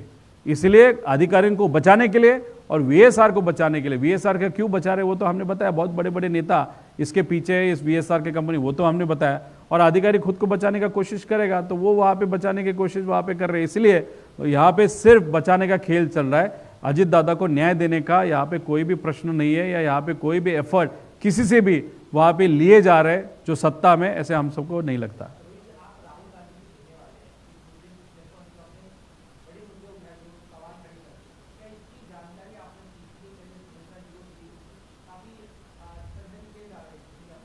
देखो, जय पवार इस केस को बहुत नज़दीक से देख रहे हैं, उन्होंने खुद वहाँ पे ट्वीट किया था एक ऐसा वीडियो जो हमारे पास था, हम प्रेजेंटेशन करने वाले थे, लेकिन उनके पास वो पहले, मेरे से पहले था, तो वो प्रेजेंटेशन फिर उनके बाद मैंने वो वीडियो उनके सोशल मीडिया अकाउंट से ले लिए जो आपको दिखाया था, उस पर कुछ डिटेल्स वहाँ पे।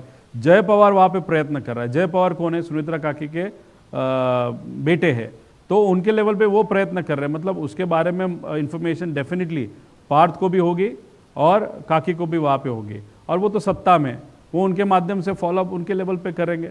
उनको जाके खास बात जाके मैं कुछ फॉलोअप क्या करूँगा? अभी मीडिया के माध्यम से तो उनके ऊपर, उनके यहाँ तक वो इन्फॉर्मेशन पहुँची होगी। मैं मेरे लेवल पे वहाँ पे प्रयत्न करूँगा। मैं तो विरोध में हूँ, तो इंडिया आघाड़ी के लोगों के साथ में बैठ के बात करके उनके माध्यम से इसको न्याय मिले, वो कोशिश मैं करूँगा। वो तो सत्ता में है, तो सत्ता का इस्तेमाल करके दादा को न्याय मिलने के लिए सत्ताधारियों के माध्यम से उन्होंने प्रयत्न करे। सबने प्रयत्न करने के बाद राजनीति बाहर रख के ही इस पे कुछ हो सकता है, ऐसे मुझे लगता है।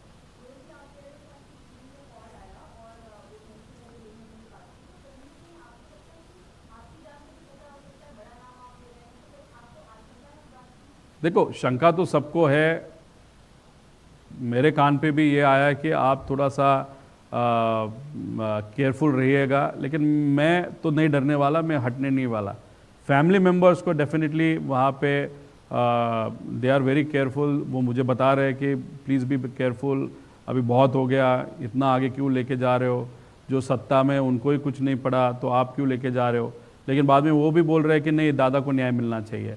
फिर कार्यकर्ता का कहना है, पदाधिकारी का कहना है। बहुत जगह पे कलेक्टर को, एसपी को, सीपी को वहाँ पे पत्र दिया गया सिक्योरिटी के बारे में। ठीक है, वो सरकार का विषय है, लेकिन मैं तो लड़ते रहने वाला हूँ। जो भी करना है वो करेगा, लेकिन मैं, मेरी जो भी सिक्योरिटी मेरे लेवल पे जो मैं कर सकता हूँ वो तो मैं कर ही रहा हूँ। अभी हमारा लड़ा तो ऐसे चालू रहेगा जब तक अजीत दादा को न्याय नहीं मिले।